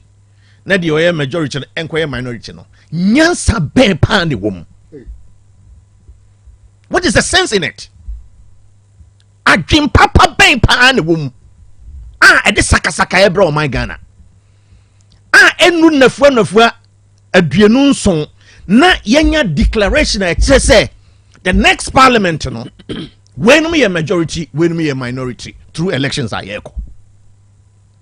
This is common sense, really. Already the parliament is hanged. This is common sense. Also common sense and they say so osha na do dan gwagufodo na mamu ekwana wie sɛdeɛ yɛn mamuo nhyehyɛeɛ ne sitie no wode wamamuo no ɛrekɔ na wie a ɛsɛ sɛ wokɔ na wokɔ address the nation Ghana nyinaa ɛsɛ sɛ ɔne yɛ nyinaa kɔkasa na Akufo-Addo ɛbɛn address the nation no it is still within saa time we are yɛka ho asɛm ya transitional period yɛ yɛka ho asɛm ya again your provisional budget for 2025. January, February, March. Appropriation a ye no na ebe kwan ye be fa so ebe boy ho bra na abanya obeba no menim say Dr. Mahmoud Bawumia na eba. Ye swear in 7th na sa budget na da ho up to end of March and no de ono substantive budget for 2025 aba. Ye kan sa nyesi ye kan sa kekewu ye no na asrafo any defense for military whatever obia ban dwuma bia katua na ho de be wo what you say. Then the almighty education bill is also in parliament as I say omo na omo pass when mu nyina ye niema eye Omen nemo enye MPP nyandis and a speaker or to papa so. Let me address this thing very quickly. Where Uncle Walasabibu left off. Wafedi omumbe kotu yenye party constitution. Say Jose forfeitement of membership. Yeah, forfeiture of membership. Article 391. Yeah. Talks about forfeiture of membership. I thought that's much. What you say? Oh, okay. Article 3(9) plus 1. All right, okay. What you say? The TN say. Oh, all right. Because I'm saying, oh, Kasano, it's a mail scram, my message with her, but 3(1), but yeah. But I thought he was referring to the Constitution. Because Constitution, in Article 3, a new 9. Yeah. Me catch and so on check it. Yeah, it's true. Mami nchromu. Into a MPP constitution mum. Yeah. Article 3 clause 9. Yeah, 9 right. clause 1. In the prayer woman say. Say Uba be kind 391 non kwa forfeiture of membership na. Why am from so? Okay. Walk us through. The entire why am from so and they say one friend the law of natural justice. Otwedi ampo nyankopon. Botro bonsu a obonsu a na obawia ehunte hunu so a na hunu fom a wo tumi ewo bibia so obo Adam edene to edi throne mu no our shame Raman said Duaba we men cohono. Emra Adam echo dear Duabano. No one him say, Yakupon wenimo, so wedi. Nanzo so ubuzaze kwe Adam way. At someone me catch there wono. Adenti and awareness. Well, or there some no to nenim Emma or no so eyi na no. Saying kenka menkwanka na even a dada me.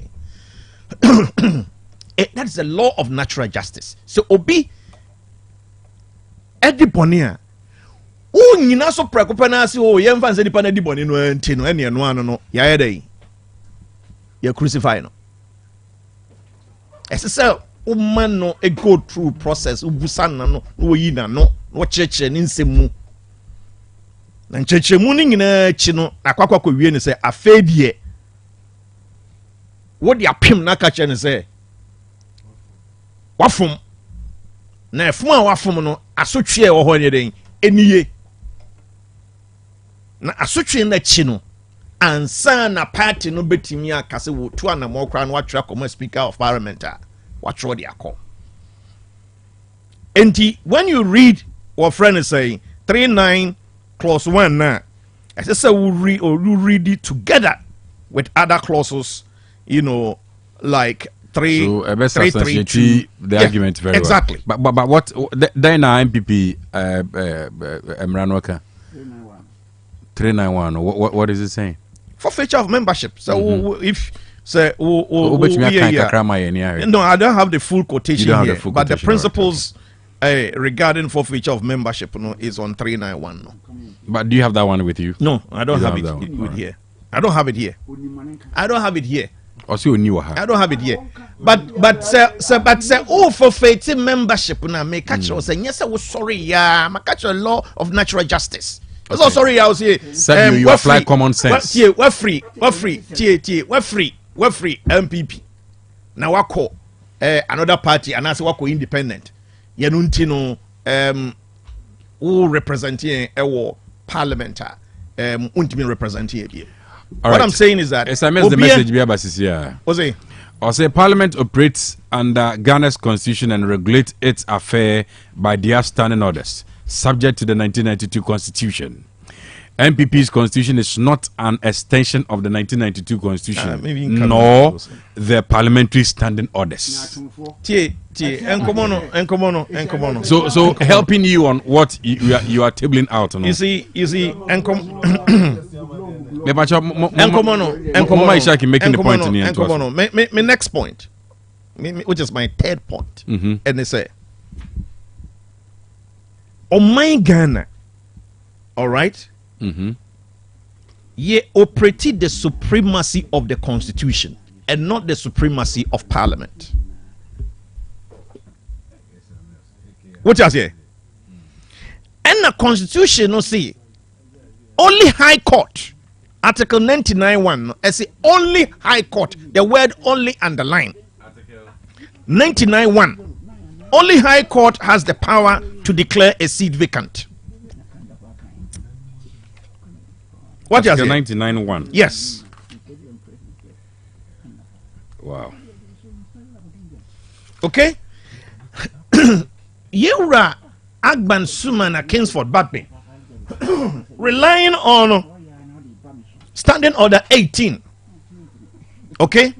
Standing orders, any MPP constitution, is subservient to the constitution of the Republic of Ghana. Do you cry? All right. Ishak. Yes. Mamimrem kakra. Yes. Maybe say uti adie we. All right. Ejawalas me pacho please I beg you. Or say Article 115. There shall be freedom of speech, debate, and proceedings in Parliament, and that freedom shall not be impeached or questioned in any court or place out of Parliament. Then also listen. Article 21, 1E. Article 21, 1E. 1E. Freedom of movement. Okay. Which means the right to move freely in Ghana. Article 55, 2. Yes, and go 55-2. Constitution, yeah, chiao. 55-2. Article 55, clause 2. I must say, Shag the Assembly. Organization of political parties. 55, clause 2.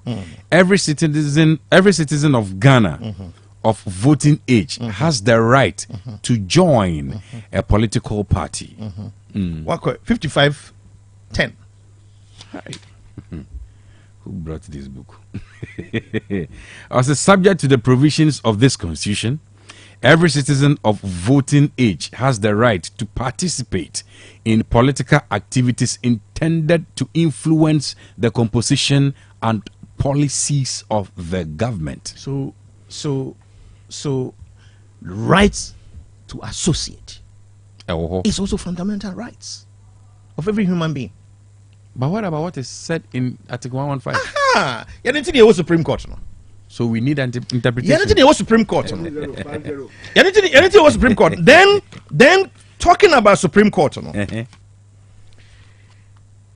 A interpretation, a constitution is the exclusive jurisdiction of the Supreme Court. Interpretation. And in your war, what friend is saying, Dr. Cash, who interpretation. And your Professor Asman Sapo.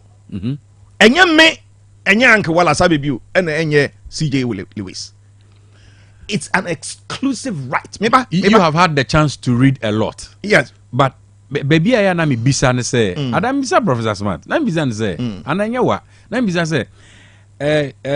Atemwa for better na sem so no. Omo fanche me onim say bi ani afi.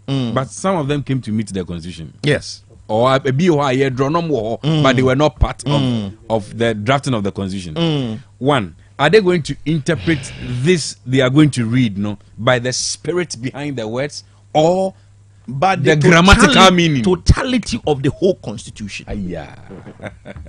Yes. I mean, control. Maybe 31. 131. Maybe now me person consider the word or say that freedom shall not be impeached or questioned in any court. Let's underline the word freedom. Absolute freedom to associate. What is it? All right. It's qualified. And I'm happy to say Ukra constitution. 131. Hey. 131. Article 130. 131. 130 clause 1. 130 clause 1. Also subject to the jurisdiction of the High Court in the enforcement of the fundamental human rights and freedoms as provided in Article 33 of this Constitution. The Supreme Court shall have exclusive original jurisdiction in all matters relating to the enforcement or interpretation of this Constitution. And all matters arising as to whether an enactment was made in excess of the powers conferred on Parliament or any other authority or person by law or under this Constitution. So this is grammatical expression. What you say? Apart from say no original exclusive rights, constitutional one. The Constitution means what the Supreme Court says it is. Not you, not me, not Professor Smart Sapon, not Uncle Wala Sabibu, and not CJ. The Constitution it is what the Supreme Court says it is. February, mami. What you say? I'm facing prof so. The issues are very clear.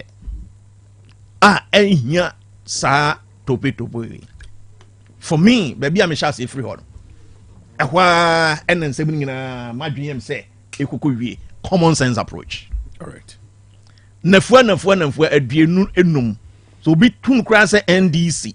And I'm not surprised. One more network, TV3, for political analysis. One new patriotic party, 96 safe seats. Professor Spazapon Etiano.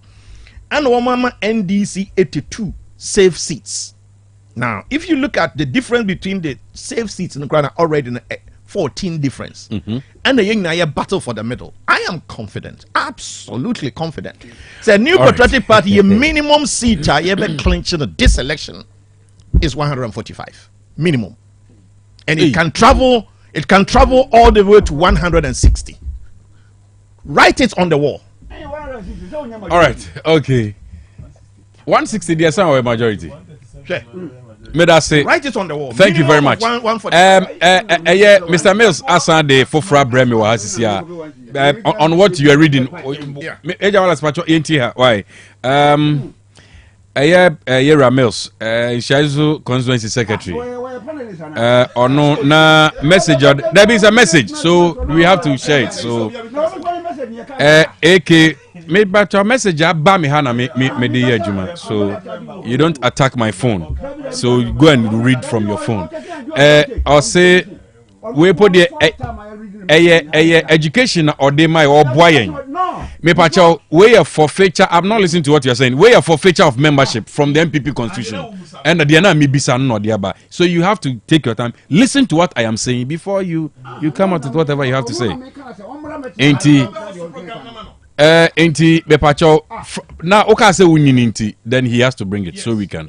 Or say a member of the party who stands as an independent candidate against the official elected member of the party, or who joins or declares his or her support for another political party or for an independent candidate, when the party has sponsored a candidate in a general or by-election, automatically forfeits his or her membership of the party. Exactly.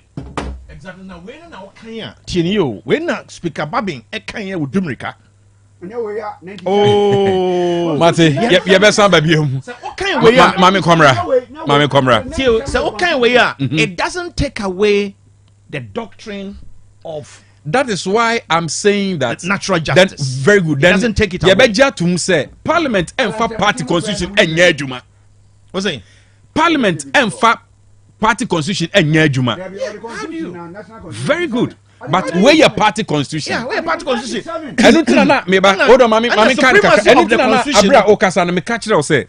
Based on this NPP constitution, I see say I was a party no right to parliament. Article 97 of the constitution.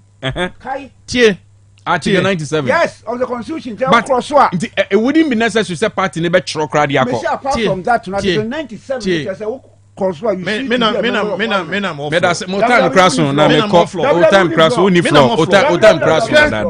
Only floor and fan you didn't floor. Jai. Mami got Professor Smart. Justice Abdullah versus Attorney General. Case study no Dawson. Court. And the Chief Ishak lawyer. And the Ishak a lawyer Bruby na mene program na nye Ishak. All right. Prof. Good. You can't really know. You can't really know. Honestly speaking, I was say you pay up assembly pumasibre because I was say bills be of parliament. I was say you approve as na present assenting intentum. Na oman to me konanim. You understand? So expectation tomorrow. Yes, Dr. Cash Memoajo, Michiami offer Wallace and Minia Penny Ishak. It was your for Jim Reshe Mumuti in I am Bibiaju. Dr. Cash, media near Kosovo Parliament no. Maka na Messiah Kabu a unnecessary. A win here. Speaker position I was taking no. A win here. Saa so na members nso especially minority position no taking nso ehun hia minority for position no taking say omu feel say they are now in the majority until without any invitation omu ma sorry akwakotena baby a majority for tena surprisingly sorry no sorry kotena on kwa nyame problem surprisingly you see seasoned people with say me aminu the firm akpo a respected lawyer, member of parliament. Yes. If you in the area, lefty, me bought a bush alcohol. And yeah, so second I nipa baako na say. Me say you see him argue vehemently say a majority for no and MPP for no and any serious debate in the Sanka baby abetana and can cash it. And Naminia Kofi Adams, one of the TV weekend Saturday, no one of the, and his first point reading a lot of articles to support the fact that baby abetana or parliament biano a honye problem. Yes, Uncle Bube say baby abetana di then biano. What in the dash that I can forward baby sir. Senior, the first reason why I don't take this thing very serious, I mean, who say they are actually a news and we and say, baby, how better be for one. Oh, sorry, if you double got to be the society, if baby, I better for one. Dr. Cash may be a team for home. Mrs. My better now, honum. Me better now, working on some baby, I better be for home. Then for one, I had a metano. I don't know, had them at your home. Enti omude Ghana for a diagro if you take that position. Sisi omusi omude omay ready to be debate or parliament. Okay. The MPP for them and ankomu assembly ombe catch Ghana for anka ujina ho kraka. This is a joke. I mean, ombe jina ho nonka. Now ako parliament no speaker wo ho, ne clerks wo ho, omo manage parliament no omo mbe chese we ntina anti for the avoidance of any doubt. It is a coup d'etat no muye no. It's like coup d'etat. Say be a US embassy ya man plot kakra bi Ghana ha. Be 1 acre mu ho no be 10 acres na bibi. What ma US 10 acres say ha natena. Na frɛ ho US embassy. For whatever reason, ya label ha US embassy. What about why US embassy na frɛ ho? I say kwa bia ne yem kan kakra oduru be bia mema no gent na ho ayema. Eno yi gent no de ko bo be bia ladies na wo no. Eno yi ladies no de ko bo. Eno ra ma. So Dr. Cash, eno bi na ko so no. Yeah, me ya say yenya hu no sa kwan ne so. A very simple matter, trivial, but omude asem no e dia agro like me hu omo problem. Say pass mo numbers nampa. Let us put one of these bills into vote. E ho na abekere say ye to abane kura no. Ye nya say mumu nya say because speaker nka say member sa 4 members of parliament me municipal parliament obi o. In fact nanu ya me hu mia menua ye fence boafo etuhum ni no. Me hu no parliament. Ya sante. Morrison crowd dem say mo ye press conference as e bi sa no. No MPP for ni mu. Picture picture na free parliament by na. So afenyu chinchen ho baby. Na Morrison jina ho bi. What kind of independency? Suban no. O kwa kwai. Tie. Suban na make some producers say o kwa kwai. Me hu say independent. You be come asem dakro. But okwa also okwa independent. Na so okwa campaign na o campaign for who and then the president in question. And the independence now go now.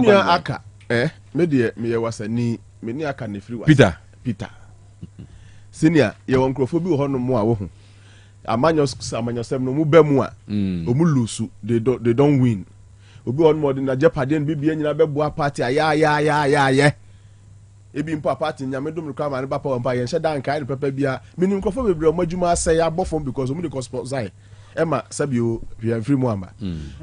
But a binom die nya bi including me Peter Aka ni was a ni free ho. Already when nya bi those who came into politics to lose nya bi no. Enti say na mabua de na mabua say monya bi wabua na so nya bi papa.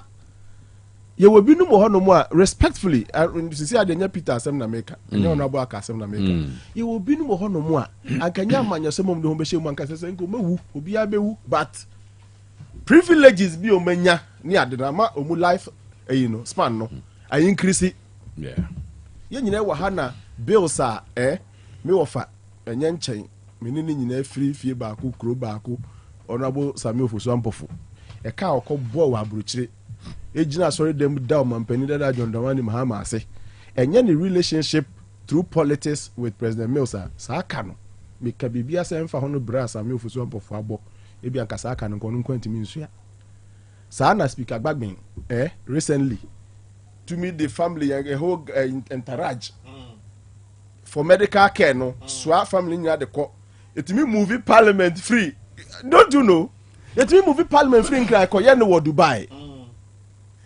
If power sweet, what you go take am do? No, until because payback no. Ni abeye dia da omanfo na se for that exclusive privilege. Ghana for hin never be speakers and so we say. Ghana for hin every 4 years one person. Now the times if I say in 400 years, Prof, how many people? Jina mfimfin a okasama Ghana o hwe nioma yi. Maybe say sharp question be, but say a fa so ho kakra. But na me bisa the effect of the checks and balances, because where it stands now, the Speaker of Parliament ni feel say the terrain. Supreme Court into me moon raho mechire ne de wonye. Eno na ma ya bedu be bia ya do. So the effect of the checks and balances. Eno na was here say the checks and balances no constitution nanyini. Enti bia ebenya loopholes bia empanifo no. So the status quo of the constitution has to be challenged. Yes, we take advantage of it. Okay. The constitution needs to be revisited. Send me for decade we otaka no.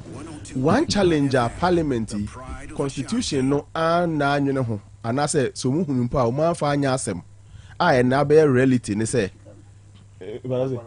hang parliament no. Not much has been provided for in the constitution in cases of that. And number 2, the constitution didn't envisage say parliament hono lawyers for bedoso. In fact, any mistake there, but yet who because back when free so also a lawyer of 30 years. Wakasa or no kasa so he's into law. So and at the firm feel say also a lawyer in good standing. After your marking feel so also a lawyer in good standing.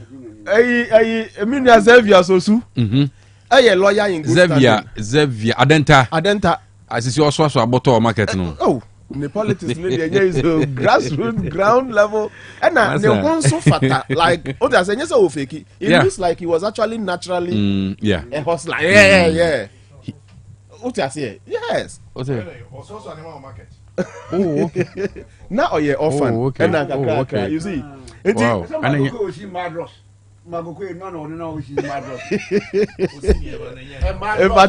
Dr. Cash, what am I floor no? Unim. Nan saying I NDC for deputy communication Amukamel Onam Kabenku ni ade John Dumelo so take got tembu amanfo ti nam say MP adwuma e adi. Enye ize o. Ba mi nika won tin wa wo ye nika. Ai. Me na kame ya wo hu. Anka me bodo kuna nu aton. Like I'm sure said they are trying to go back to their reconnect with their base. Nti Xavier nom ni ade I can see say genuinely they were once like them ni ade. But the American say wo hu. Enne back me hu a kire na o kasa nyina is because say oye lawyer. Or feel say bia na wo get with cry no I mean her leadership. You started law now wo him. Okay. Senior. Yeah, Baba wo otumfo say to asante hene. Na busope na mpanifo ha. And so no in the wisdom of the ancestors. If one day nyame empengu say tumfo ni ho sisi a na mpanifo hwim e ma kobo oba akoso. Say nipa no say onen na na eto nte. Say na oya wo dan, say na oya wo junior, say na oya wo dan. Hey, Dr. Cash, you have to give that respect to him or her. It first mistake speaker here no. Wa fa na say your no versus Gertrude and that Gertrude na say wo ye call law mu na wo. That's what I'm saying, the effect of the checks and balances. I don't know asem na bedru baby but Sinagbagben should remember say parliament hono the prerequisite, the initial qualification to become a member of parliament or a speaker is not law. No I say the requisite. No. Yes, it's hard na mutimu no. Ghana fo nyi nipa baako fa mejina ho. Nipa no yenya babafo e wo parliament order. Yenya choba owners of parliament order. Menu ba amase no ye hairdresser penny o call parliament. Hairdresser no dey go parliament. Teacher fo kra dey yenka. And a lawyer for kakraka ho and emu baako emuche ntuhwe argument na ekoso TV so na as a lawyer for nkwa na ejeja ho kasa o the house of parliament is not house of lawyers. enti ne yɛsɛ sɛ asɛm ne ba na sɛ fa I say so be a share the crutchy powers. And so momo hɔ no ɛyɛ so pass so eh me nua Xavier Francis. Yeah, Francis in your shot no swap and robot on your there. Back to your roots. Yeah, or swap roots. Na sa button na nya easy o. Me kase makwa do papa ya manfo nyi ne. Eja ko san start biom na o he said the button no dan here. Akwa no strategy or a hard. Back to your no roots. Wonder. We no be any third one and the second. Wako second. Debbie Oba Parliament 2016. And we are really 2020. Into our corporate term. And you see, Dr. Cash, now can say, Sinawagwin as the leader of the house, or Kai quickly. Yeah. Say, or no know what the capacity to read the English and think this is law. I understand. That's right. Or passes are the same constitution. The members of that house were. A mubaya half. Ain't mean kind because they have no knowledge about the law. Minim MPs ni bia more parliament is here ya why won't me emfa hwe emfa ne ho won't me nkaso teacher ni because onye bia onye businessman onye adwuma bia da minim bebro mu nye hwe that they have been voted minim obia no ye DJ boy yase yase and you try to ye oh parliament sanate crazy DJ sanate o ti say sanate ni man so ato amanu mo ho. That is what Bagman should remember say constitution necessary assembly back constitution no a yemfa nko da bi mu sadan no before you qualify to enter no na at least on survey on law and kind constitution no entro judgments enya similar cases enhihia mra ho nsem kra de na nya less than 15 years or even more. Supreme Court for entity hono they have been lawyers like you but what they have which you don't have how many judgments they have written. Yeah. See, yes, if you're watching also 30 years plus, how many judgments have you written? For you know, this you for your genius, much judgment, you can't judgments, but first Supreme Court report, Ghana law report, one judgment can take like 100 pages. Wow. Yeah, so far I write no issues, facts. You relate the issues with the facts, application, the relevant laws. Now, if you have discussing the matter, no what draw a conclusion. Please, Parliament, much constitution may that I won't say a tone of plain English. But plain English no be challenge the offer when you be challenge a man say faculty be a minimum or your lawyer need. No was also a judge for a longer time. Ghana your problem as you see a parliament and say say Sinawabin feels he is a lawyer. A senior lawyer will be an infringing in but publicly is becoming like Jama ye nim sem krakra ahwe ye nim sem panimfo ahwe yen. Okay. And now in the open we appear to be disrespecting the Supreme Court. Asem no eko Supreme Court wa and now you benya finality. Why do you want to in a subtle disrespect them? But the fact of the matter is what I told you. Or feel say Supreme Court running same because it's checks and balances. You must submit yourself to checks and balances, and yes, posterity will judge you. Okay. And now can assembly or no senior assembly on a press conference and we say, Supreme Court no must say or no on your final then cry munim say no obisa jovially say munim say the Supreme Court is even can disagree can change his mind on a decision today. Supreme Court can say now or China or no between. Why is it not supposed to be so? Why is it not? And the best ever provision that we can ever have. Yeah. Is he? Yeah. Yes. And you see, why is it not supposed to be so? Then the Parliament, the Speaker of Parliament will get the real meaning of what is going on because that's what I can say. Because Obekaya Semno, a free echo Supreme Court, then would. Action be taken, and Mami who said no, checks and balances has become another issue because he still wrote a letter to the clerk to be sent to the president on the LGBT issue. So until crosses Supreme Court can be big. Because now the end says a way now Supreme Court age now we swear and intentem there. And yes, our case net that honor and Supreme Court more then. Monka 7 then I realize checks and balances and your problem kakra. But and integrity of the judiciary so your problem. You see, Obia, Dr. Kashman from Anunsi or this integrity matter. Yeah. Integrity, dear, senior. the Supreme Court is not fair, assuming without admitting the Supreme Court more unfair. Eh? There were 3 arms of government. Mienuna kanemu die pa na afo say omuye fair. Ye fa say Supreme Court ye say omuye fair o nti asem no ye fa nkoma cabinet na do dan kwakufu adu ni ministers egodi ana. Ana ye fa parliament. Muna mo ye fair no. And the last thing I made a photo when I made my members of parliament, especially one more for say everything majority should be celebrated in the last 4 weeks. It's 4 weeks need to not the proper occasion for determining who is majority or minority. No, na because of Minya Ishak can assembly about analysis and Minya TV3 for no more. Nyamianim the data suggests that a lot of seats are going to shift. Oh, shift to where? Seats shifted. Oh, you are shift or coin. A be shifted Kobenku, maybe shifted Konifa. Wow.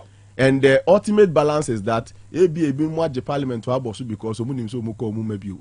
Now, Nim so Obeko dear. Let your people see, say you are representing them well. Wasa Menfi Mahinete, Ukua Masechim will not be happy, say, or no representative for 2 Nikos on Kojina Wasa Menfi for a name. We are marching to our classes. Are you serious?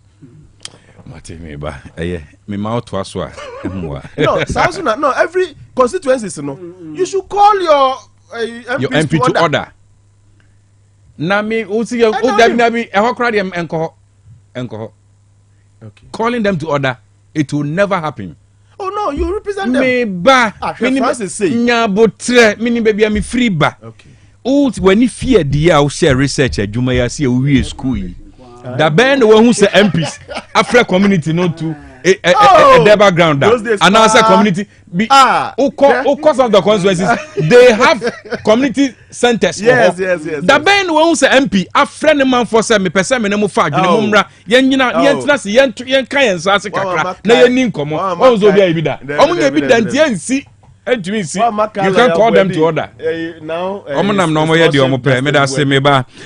Donima Steel Complex Limited na me kamfo adiama wo na me ka say bana dansie hu nioma papa no ankasa no Donima Steel Complex Limited na ewo ai a bit say tropical long span roofing sheet your type it say IBR strips and a step tile and also color bia opebia no benya tropical alozinc and a governance standard size sheet the accounts on the council roller shutter gate system new automatic garage doors ningina bi ewo ho ya this is fie offices warehouse shops any money ade no afi tropical nails AK carpenter's choice and that do papa carpenter for the adwuma no efri ni nkumam ekona kesiem no Donima Steel Complex Limited and a papa no ewo na obehia binding wire ne iron rods nyina kama na mom okohia Boss Paper Products Limited a shano se Donima yesasa company no yesa no nyuma ne be Boss Paper toilet tissues yemu extra soft and extra strong ebo ama power abra busumi na ba na wie yesei no esan se etumi no nom kama ai no nom kama papa meka na man ye heri apomati ase na nyoma no so afusa fofulafo se utu no watua ana utua no watu nyina kwa watutumnika head office was of YF Junction, ya Bengana Revenue Authority, Udu Tamaleso Kantvili, ya Banking David Junction, and Ancreso Cantamanto, ya GCB Bank, Tachiman, Wenchikwan, so contain, Nania no Bachifi and still your Hofredonima, it was 0244 126625, 0244 126625, and 0540 101555, 0540 101555, Donima Dinia Bois. Yabeka se home of tropical products. Yanum fearsome 3. Why fearsome 3? A hepa plus pavi and a plasmos. A boro ni peduanima. A boni peduano ho buying. A fruit is kosi unase. Intini a paika se general well-being. Onuma na ese afesu oni peduanimu. Ti yadie bien tumi ntwem fa ni peduano se sanse immune system no I boost Emwaya din ejina brane so what you say inti bomodin na ma unsanka fearsome 3 ye hepa plus pavi and a plasmos e mo frani koskua to bi ma wonum ma me papa wo fie droba ni cheso bia to minum bi e ma ne yesisi aduro no kra ho de no ye pagam akosoro anti babia obeduru bia no say ye to paya no ye nsuo no baako ye 20 Ghana cedis odi wani traffic part wa odi ma 50 oteso wasan enya bia to atadwe no ne yi no kra de atutu extrema bibia so e kama ade ama wo inti ye pai hepa plus pavi and a plasma so say power to the people. To phone for 0542 778572 0542 778572 and 0542 807 907 0542 807 907 and 0591 367 898 0591 367 898 DHI College of Health and Education etonsa fro sebra Bomadina Dwabrem na onfanfa pomudinti team ye kan wachro wasi anasss with 5 passes ekoye na enso se beye ewa bra akoye odaye so obewura pomudi adwumanim no na enso otwe a ode talia na wai into DHI College of Health and Education said Dwabrem na onfanfa pomudinti team no wi a ebetumi adiwanim na watumi akwakonya adwumani bi no wai na 10 so into Dwabrem e school mu ha programs ekoso woni bi nie certificate in dispensing assistant ya febako dispensing technician 2 and 3 mu top up e bia na wapomudi adwumanim dada opese opeja on krata mu a akonya no ewo ho ema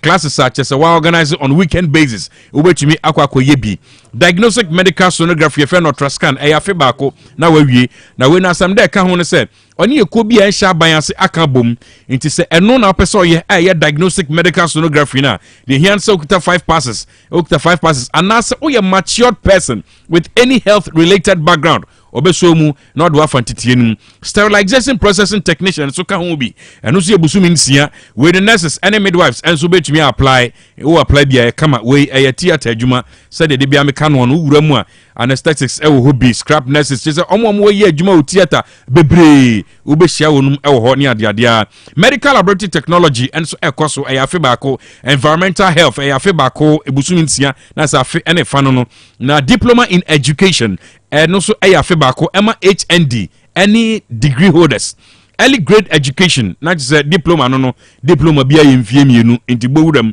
sign language enso ekoso no so yafe baako sign language na chese sabi mpraduasa obi otumi ba yarehwe na meno sabi o yetechema edi ahin no ne dia ne ntesa ne kasa no enkoyie odi ne nsa enedi nkomo na yafa fasa ntitie ni ma obi sa ade we eyeden na odi ne nsa ne odi nkomo a wonti ase agi se DHI College of Health and Education edi wa fasa ntitie no emu ansa na tumi abo wi a 6 months attachment e wo homa a obetumi ayebi ama no so atumi abo papa nti bomodi ne Dwabrem na wonso watumi afasa ekwan no so atumi akọwanim Dwabrem school no ma modern facilities nkwa na wo ho hostel facilities available ose Dwabrem no obemu akwanya no atwa kakra a flexible payment plan Tutumika furniture patase or by Holy Mary restaurant no and I bet your friend no 0244 187 0244 187 and 0276 939 0276 939 and 0273 635 765 0273 635 765 na some day accounts so your chire ni na ukura degree certificate ya mana moto esan say akonya ebie ewo USA a obetumi akwa kire physics and chemistry a opportunity at the man teachers into obetumi Dwabrem bi na apart from that no adwuma nso apie ewo man a yefro Romania into oye nani ana obetumi aye nani adwuma no a Jack mana moto ye fast ana construction workers obetumi Dwabrem bi oye welder also ndade electrician oye nsuo ho adwuma oye plumber also pipes and just say utumi connect babia bomodia na wuram bi na DHI entumi hwew ya no madehye nsuo onumadehye nsuo a ebebo papa ni pH level no e wo soro ebuani paduane kanka wayare ahoto wo no onya adehye nsuo a Jack odem ebebo papa adehye nsuo limited no no ya adehye nsuo omo wa hihye so omo ben Absa Bank e wa hojo efri dwada kosi ni kwasi ada so no anapa no nsia de kosi enyimre no wotwe onom ya adwuma nti obehye wonu kai se nam krom na kai no obehun sachet water wom dispenser bottles afi a year 350 ml yeah my friend adishie baby adantemo 500 ml na kesepa na 1.5 liters ebi ho omo obi also egu cap mu kama cap bonsu akakra bi omo gira ne kama efepa ya yensuo bi a obetumi ade asom awoho e wa bra awoho abesua wona ase no bomodin bi a na ye bedinto ayefro ayie chese dwumadie bi a ya wona osom awoho no opensuo di asom wona ma mane addition nsuo why omonum na ne pH level no so ye nipadua no emu dwuma kama san ye branding nti se de make dwuma de bi esiw na so no obeso oni akro ni mfoni ni konsuo no nwira ho no a addition nsuo ebeye ni nyina ede amount omo depo wadum ebia na opebi atu aton omo ba ko so won krankran de no wala boni nti oboremu kumase na opese addition nsuo de wonum nsuo no besom a from Wahuma so 0205326095 0205326095 and I'll do crying so 0273024979 0273024979 and 0244461754 0244461754 Eja Wallace Dr. Cash campaign on the heat. Yes. And me say flag bearer John Dramani Mahama, former president. Oba Kumasi ha na obeshi asofo ni asofo no edi nkomo ba ko mienu miensa na me monitor kakra. Omo bisa no on free SHS. What kind of pain se on cancer? Or say the man for the examiner kono on cancer about cancel free SHS. Any idea wa pledges so ba obenya dedicated fund for free SHS. But let's stay focused on education. God. On your campaign promise. Oh, okay, yeah, a day na mo pesa mo yema Ghana. Se nyame adom na Ghana for tomamo. E den na mo catch rom efa ye humasu ya. Oh, nyame ya adom ma Ghana for tomamo ya twen January 7th year. Nyame ya adom awie o. Eh, sir. Oh, president you waiting. Na say antoy. Say na Isaki can say then say you change majority position just 4 months, 1 month to elections. Bibi sa me boa. Sisi me ka say masa. Se kufu adu sisi ya. Ye nya president uro. Why not?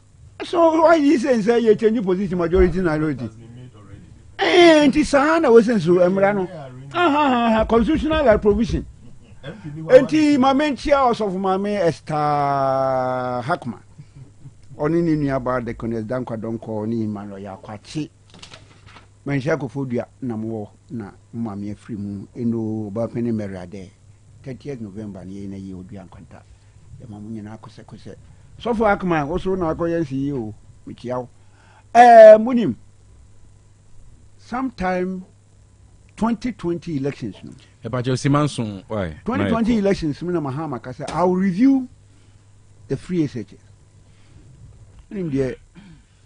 Dr. Baumia and our president, it is senseless for Mahama to say he reviews free SHS. Let him say the story. Or say a Nyansa BNU is senseless. And I do danko good for say we won't allow Mahama to review free SHS. Okay, can we do mina? Mahama will cancel free SHS. Can we do now? And then President Kufuor na the KANU 2012. Or say Mahama Mahama's free SHS good news for Ghanaians. That's Nana Addo. Mahama's free SHS good news for Ghanaians. That's Nana Addo. And the free SHS the bia journalist mo kase Akufuor na de buy no adenti na ya mo kasa. Akufuor never introduced free SHS in Ghana. Mahama did it in 2015. Progressive. Akufuor also starting no progressive because the first year for one started here in 2017. And all this second year, almost second year, until progressively, and we move on. Until Nana Addo danko Akufuor Kennedy who and or the free SHS by Ghana. But we knows and he tells lies. Say any do free SHS by any about 5.7 million, and I enjoy. Hey, Baumia Sana Oka. Mahama say free SHS has come to stay. Now, how can I cancel free SHS when I introduce it? When were they buy 2015, 2016?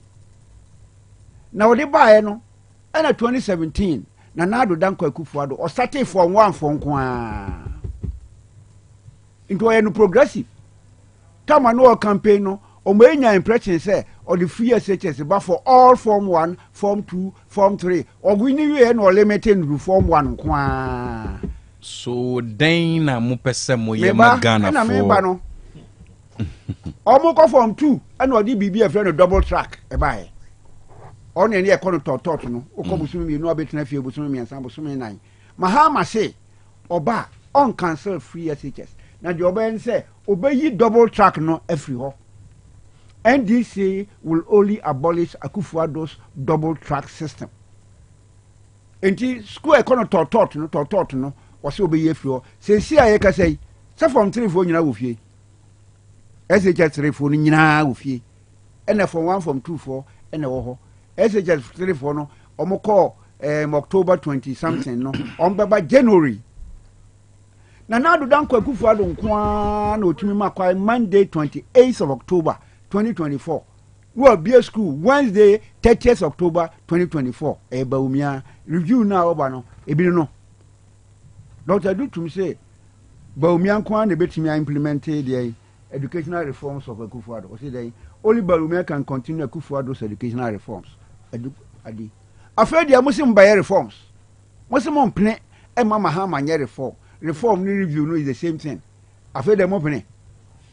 Yan na ye say ye be yi free SHS double track na free ho e kwa be ne ye faso yi free ho ye started 123 community day schools by Naponoa submission in parliament or say NDC built only 46 community day schools Naponoa kan ye started 123 you da yemfa Naponoa 46 na just say about 70 of them or so na kagurem ono ka ho bi ana free SHS no double track ewo ho ono ka ho bi ana nei ye wo form 1 form 2 form 3 4 nyina tifie nti mahama se wo ba free SHS no de ewo ho obe review oyi double track na free ho ekwa be no offer so oyi double track na free ho ekwa ba kan offer so oyi double track ne se schools na o start ya o ebi aboso aka wuram no oba obesa obeyi sai schools ni nyina obewie ebi also ya wie sima ba ko fa sima me 7 minutes na so enso enipa nim oba odi nipa ekom ebi ne he adanse apeda minim se bi ho sesei adanse fum so adanse kwabra kwa drobonso schools ya wie enso drobonso kwa de o ma ye no warehouse MPP chairman bi na nyama dum ansa na de ye wie ye no obewie a ye posu nipa akoho okay education na mu no Baumia say free tertiary education bibisa me wa nursing training college more scholarship teacher training college more scholarship akan work akan no baby a eso bro afo are we saying say nurses any teacher training college no move school fees say na mo no say allowance mo dey mo no universities allowance say so 149 cedis a month ono kra ma omo wie free SH no mo tertiary omo ko universities a omo nursing training colleges ehi na omo universities no yan na within 4 years ye universities mako be du e ba Ghana technical universities Ishak any prof actually polytechnic sunane ye bi wo ho IPS ye turn into a university of health and life sciences and sana thank you 6 technical universities University of Environment and at the Eastern Region University. No? Wow. Thank you. IPS. Okay, can Kabumwa, you the bed 12, 14 and a buy within 4 years. Over to you, Ishak. Thank you. Ishak. Medase papa. Eja walas ni tene kano kasama NDC. Ishak, pacho intio shortly. It can't name you no boom. Okay. On Dr. Mahmoud Bawumia's campaign trail. I'll do it 4 minutes in my 8 minute submission. It's not 8, it's 8, 7. Sir, oh my 7. Oh, okay. Who's that? Calculation. That's all right. That's okay. That's okay. Dedikai, and it's say you John Dramani Mahama say, one no the free SHS by. Enye no kra say no kra Ghana must not introduce free senior high school policy on a whimsical promise of a desperate politician. John Mahama.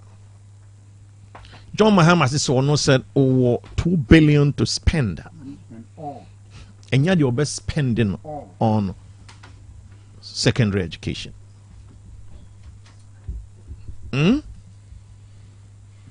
Or sponsor adverts, mako, 40 against free senior high school. Fifth equator say it is what is called all lie be lie.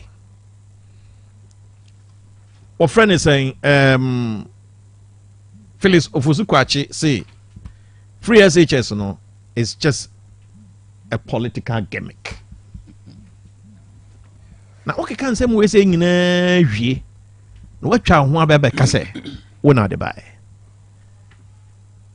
Hey, on once again, say Ghana for short memories. Just saying, Chenny a ref yasem. John, where do you even feed that? You wouldn't feed that. If it's a war, Obe cancel teacher training allowance, Obe cancel nursing training allowance, Obe cancel Arabic instructed allowance. Oma a tertiary students, electricity. What you say? Universities, lecturers, book and research allowance. O share process as so we free ho. Media me fa John Mahama. Na me never to Ghana education one. None incesso to say obofo a woni maboa yarefo. Just adie bia e sonkrofo asene etimi ma wo mu etimi ehohinha wo mu kakra de. John ye na dwen say obe ye free ho. He is not somebody you can trust. With me the Ghana or friends in school some Ashadensa. Dr. Mahmoud Bawumia say GMPC offer scholarship, Cocoa Board offer scholarship, Get Fund offer scholarship, Scholarship Secretariats offer scholarship. Sa scholarship sources weighing in ye buy a beckoning in album near in a baco, be consolidating. Na ye say we are. Ma any ma ye chai be chenepe. Potakasim was a parity. What you say? Ye chenepe no ewia. Idea ye di free scholarship so people with disability. Union mo omo ehunam ekwa omo edidem. PWD people with disability. Omso be ko free. And now wasadi cocoa farmers and so emma ababeka ho na say Professor Smansapon no me statistician so more draw chart na say pie chart and say ya obon say any many be why be overlap and it's so easy to implement. What one was the increment yeah it's very easy to implement because obi wo ha na ne ne cocoa farmer maybe but we no be grand across see disabled and now say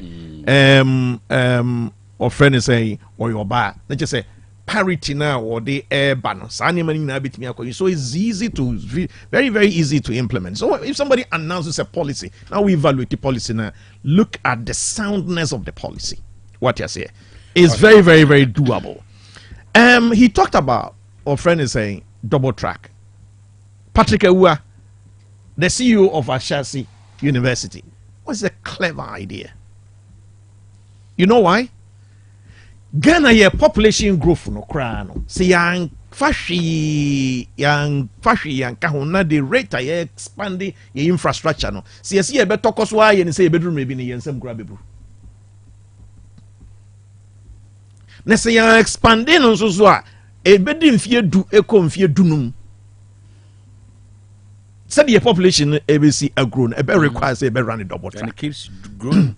So you're growing. Yeah, so you're Patrick Ewua or say is a clever idea for continent like Africa.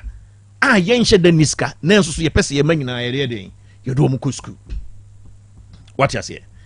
Let me move to the next item. Although I have a lot of things on education, let me move to the next item because let me answer here. Mr. 44. Debbie. Exactly 44. Me 44. Debbie. What that Roma? And your time I'm there, Juma. Oh, But me send your time be any different.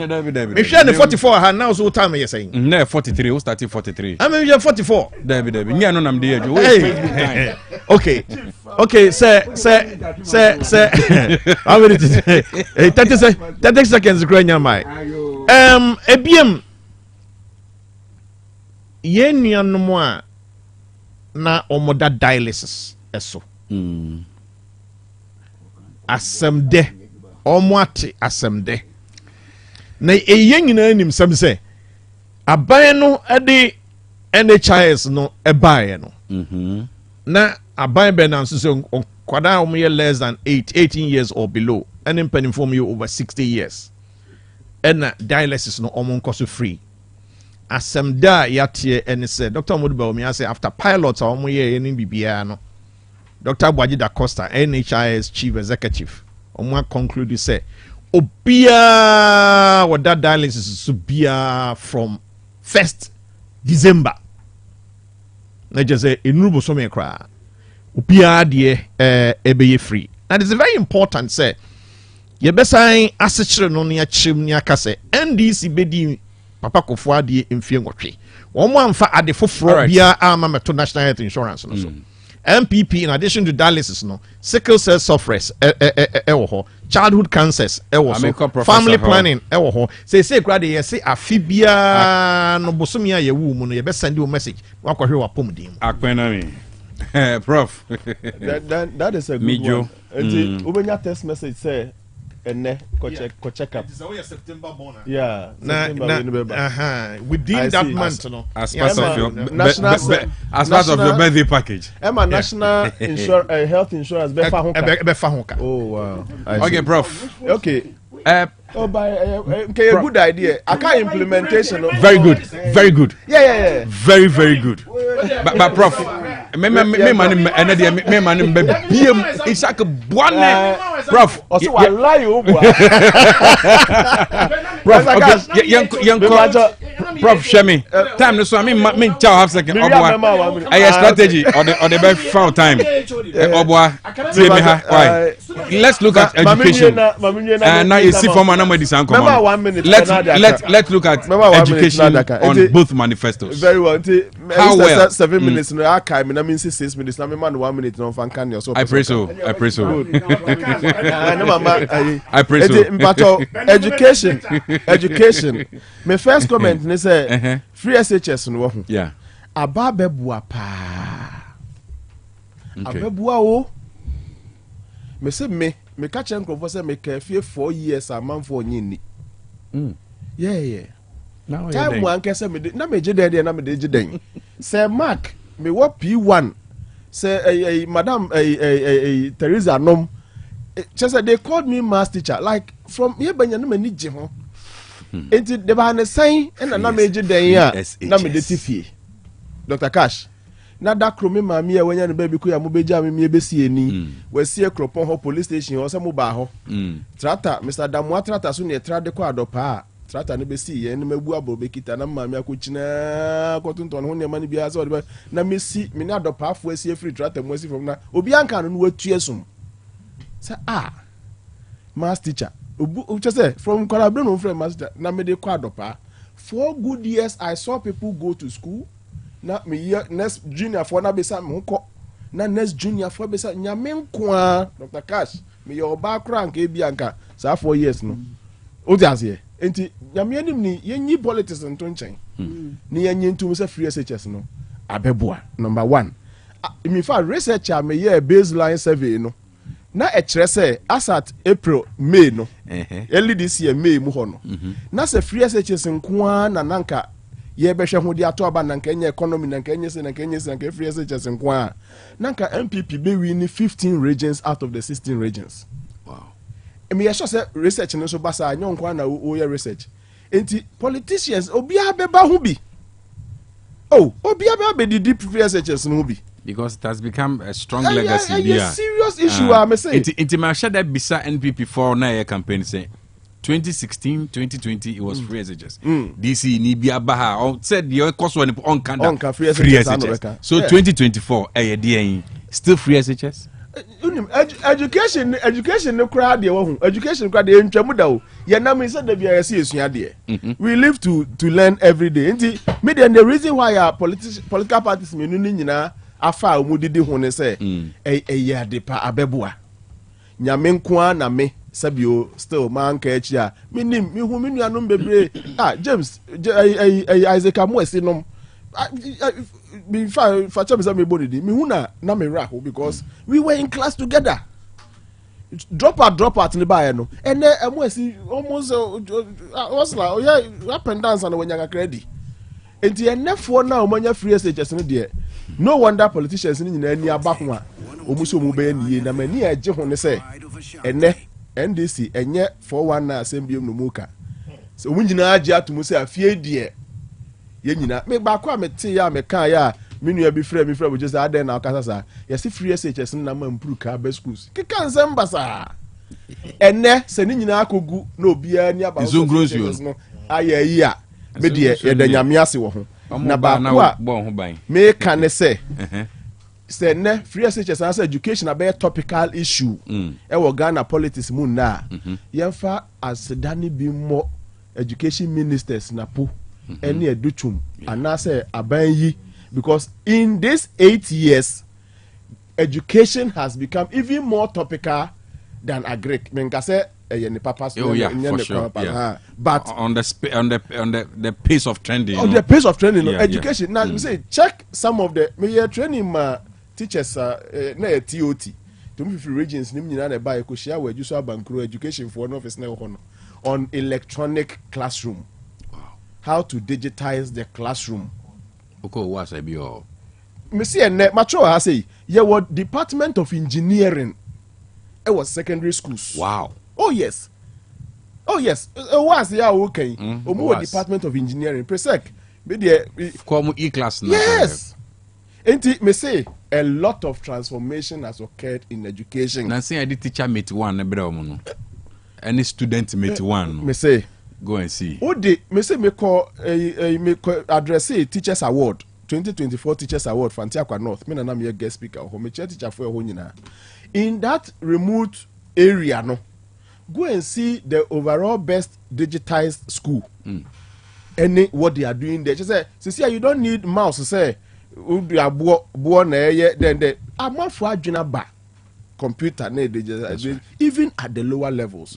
Me say this transformation in STEM primary schools now mo friend no cluster schools as then it say university here ped down there say you do tomorrow ya there as a grammar school no man na fasting ye there no this Legon schools na oh seriously me can dey aboaban na baso. One day, the politics beto nchen. Ni abo abaso sectorially. Ni mahame bo economy abaso. Debi. But education, Dr. Cash. One day, education kwa. What you say? Enun kwa die. In fact, it is the future. She TVET. Minia offensive north ni ya opre MP Dr. Fredche Asamoah ni TVET sector ko Kumasi Technical University ko he avec lab o mesi ho ka se mono ties mono engine mono testing the soil then just a full package engineering. Civil. Yes. Of course. I am President Mahama Brasso. Okay. Oh yeah. We know. Medema no si no. The man is always ready to use the 1 minute. One. See the politics to change. One day we should show gratitude to the contribution of Sabai we. Menka economy. Menka baby for frog I'm saying environment and then but check gratitude to the contribution of this government in the field of education from Napua Dayo BCC try to cure the free double track over that period then Dayan schools nimu STC within that period sometimes also beefing up the e-blocks. My boss Professor NNN is when Yaman say problem ni what creative na so be me that say creative double track no creative double track no schools are dying springing up in the various schools here in Ghana. No? Akpe, may I say? Thank you very much. Last one. 10 seconds. On says will be school. Yes, we are medicals. Sure. Me head of department, which is about 12 years ago. Medicals, no. Ye academic board meeting. Ye hunu kwadami ensa na omo ewo big heart. Wow. Wow. Nkwadami ensa I'm omo big unfortunate. heart. I have to go. E one ye frɛ. May I say? Ye frɛ omo parents. Ye frɛ omo parents ye di saa yinima omo saa nkwara no. They could have dropped dead any day. Thank you. Me for happy birthday, Emma Ellen Esiama, aka Mrs. Jamara. The producer CJ Louis, Nihukani no. Mrs. Jamara. Or a student, Ewa Bebiani College of Health and Sciences. Ellen, a special birthday wish coming from your husband, Louis Jamara, aka CJ Louis. And then my friend, Leofric, yes, captain of the family. Leofric Nana Usu Jamara. And a Kendrick, Edusi Poku Jamara, assistant captain of the family. What a boys. We can say, what a boys. They are boys in boys to men. Alright, happy birthday to you, Mrs. Jamara. Also, I can't just say you may or do be pay ako baby. Say why near you cry weekendy a shame why. It's all bills on your husband. Happy birthday to you. My Ponsiso Club PM News is on your ready.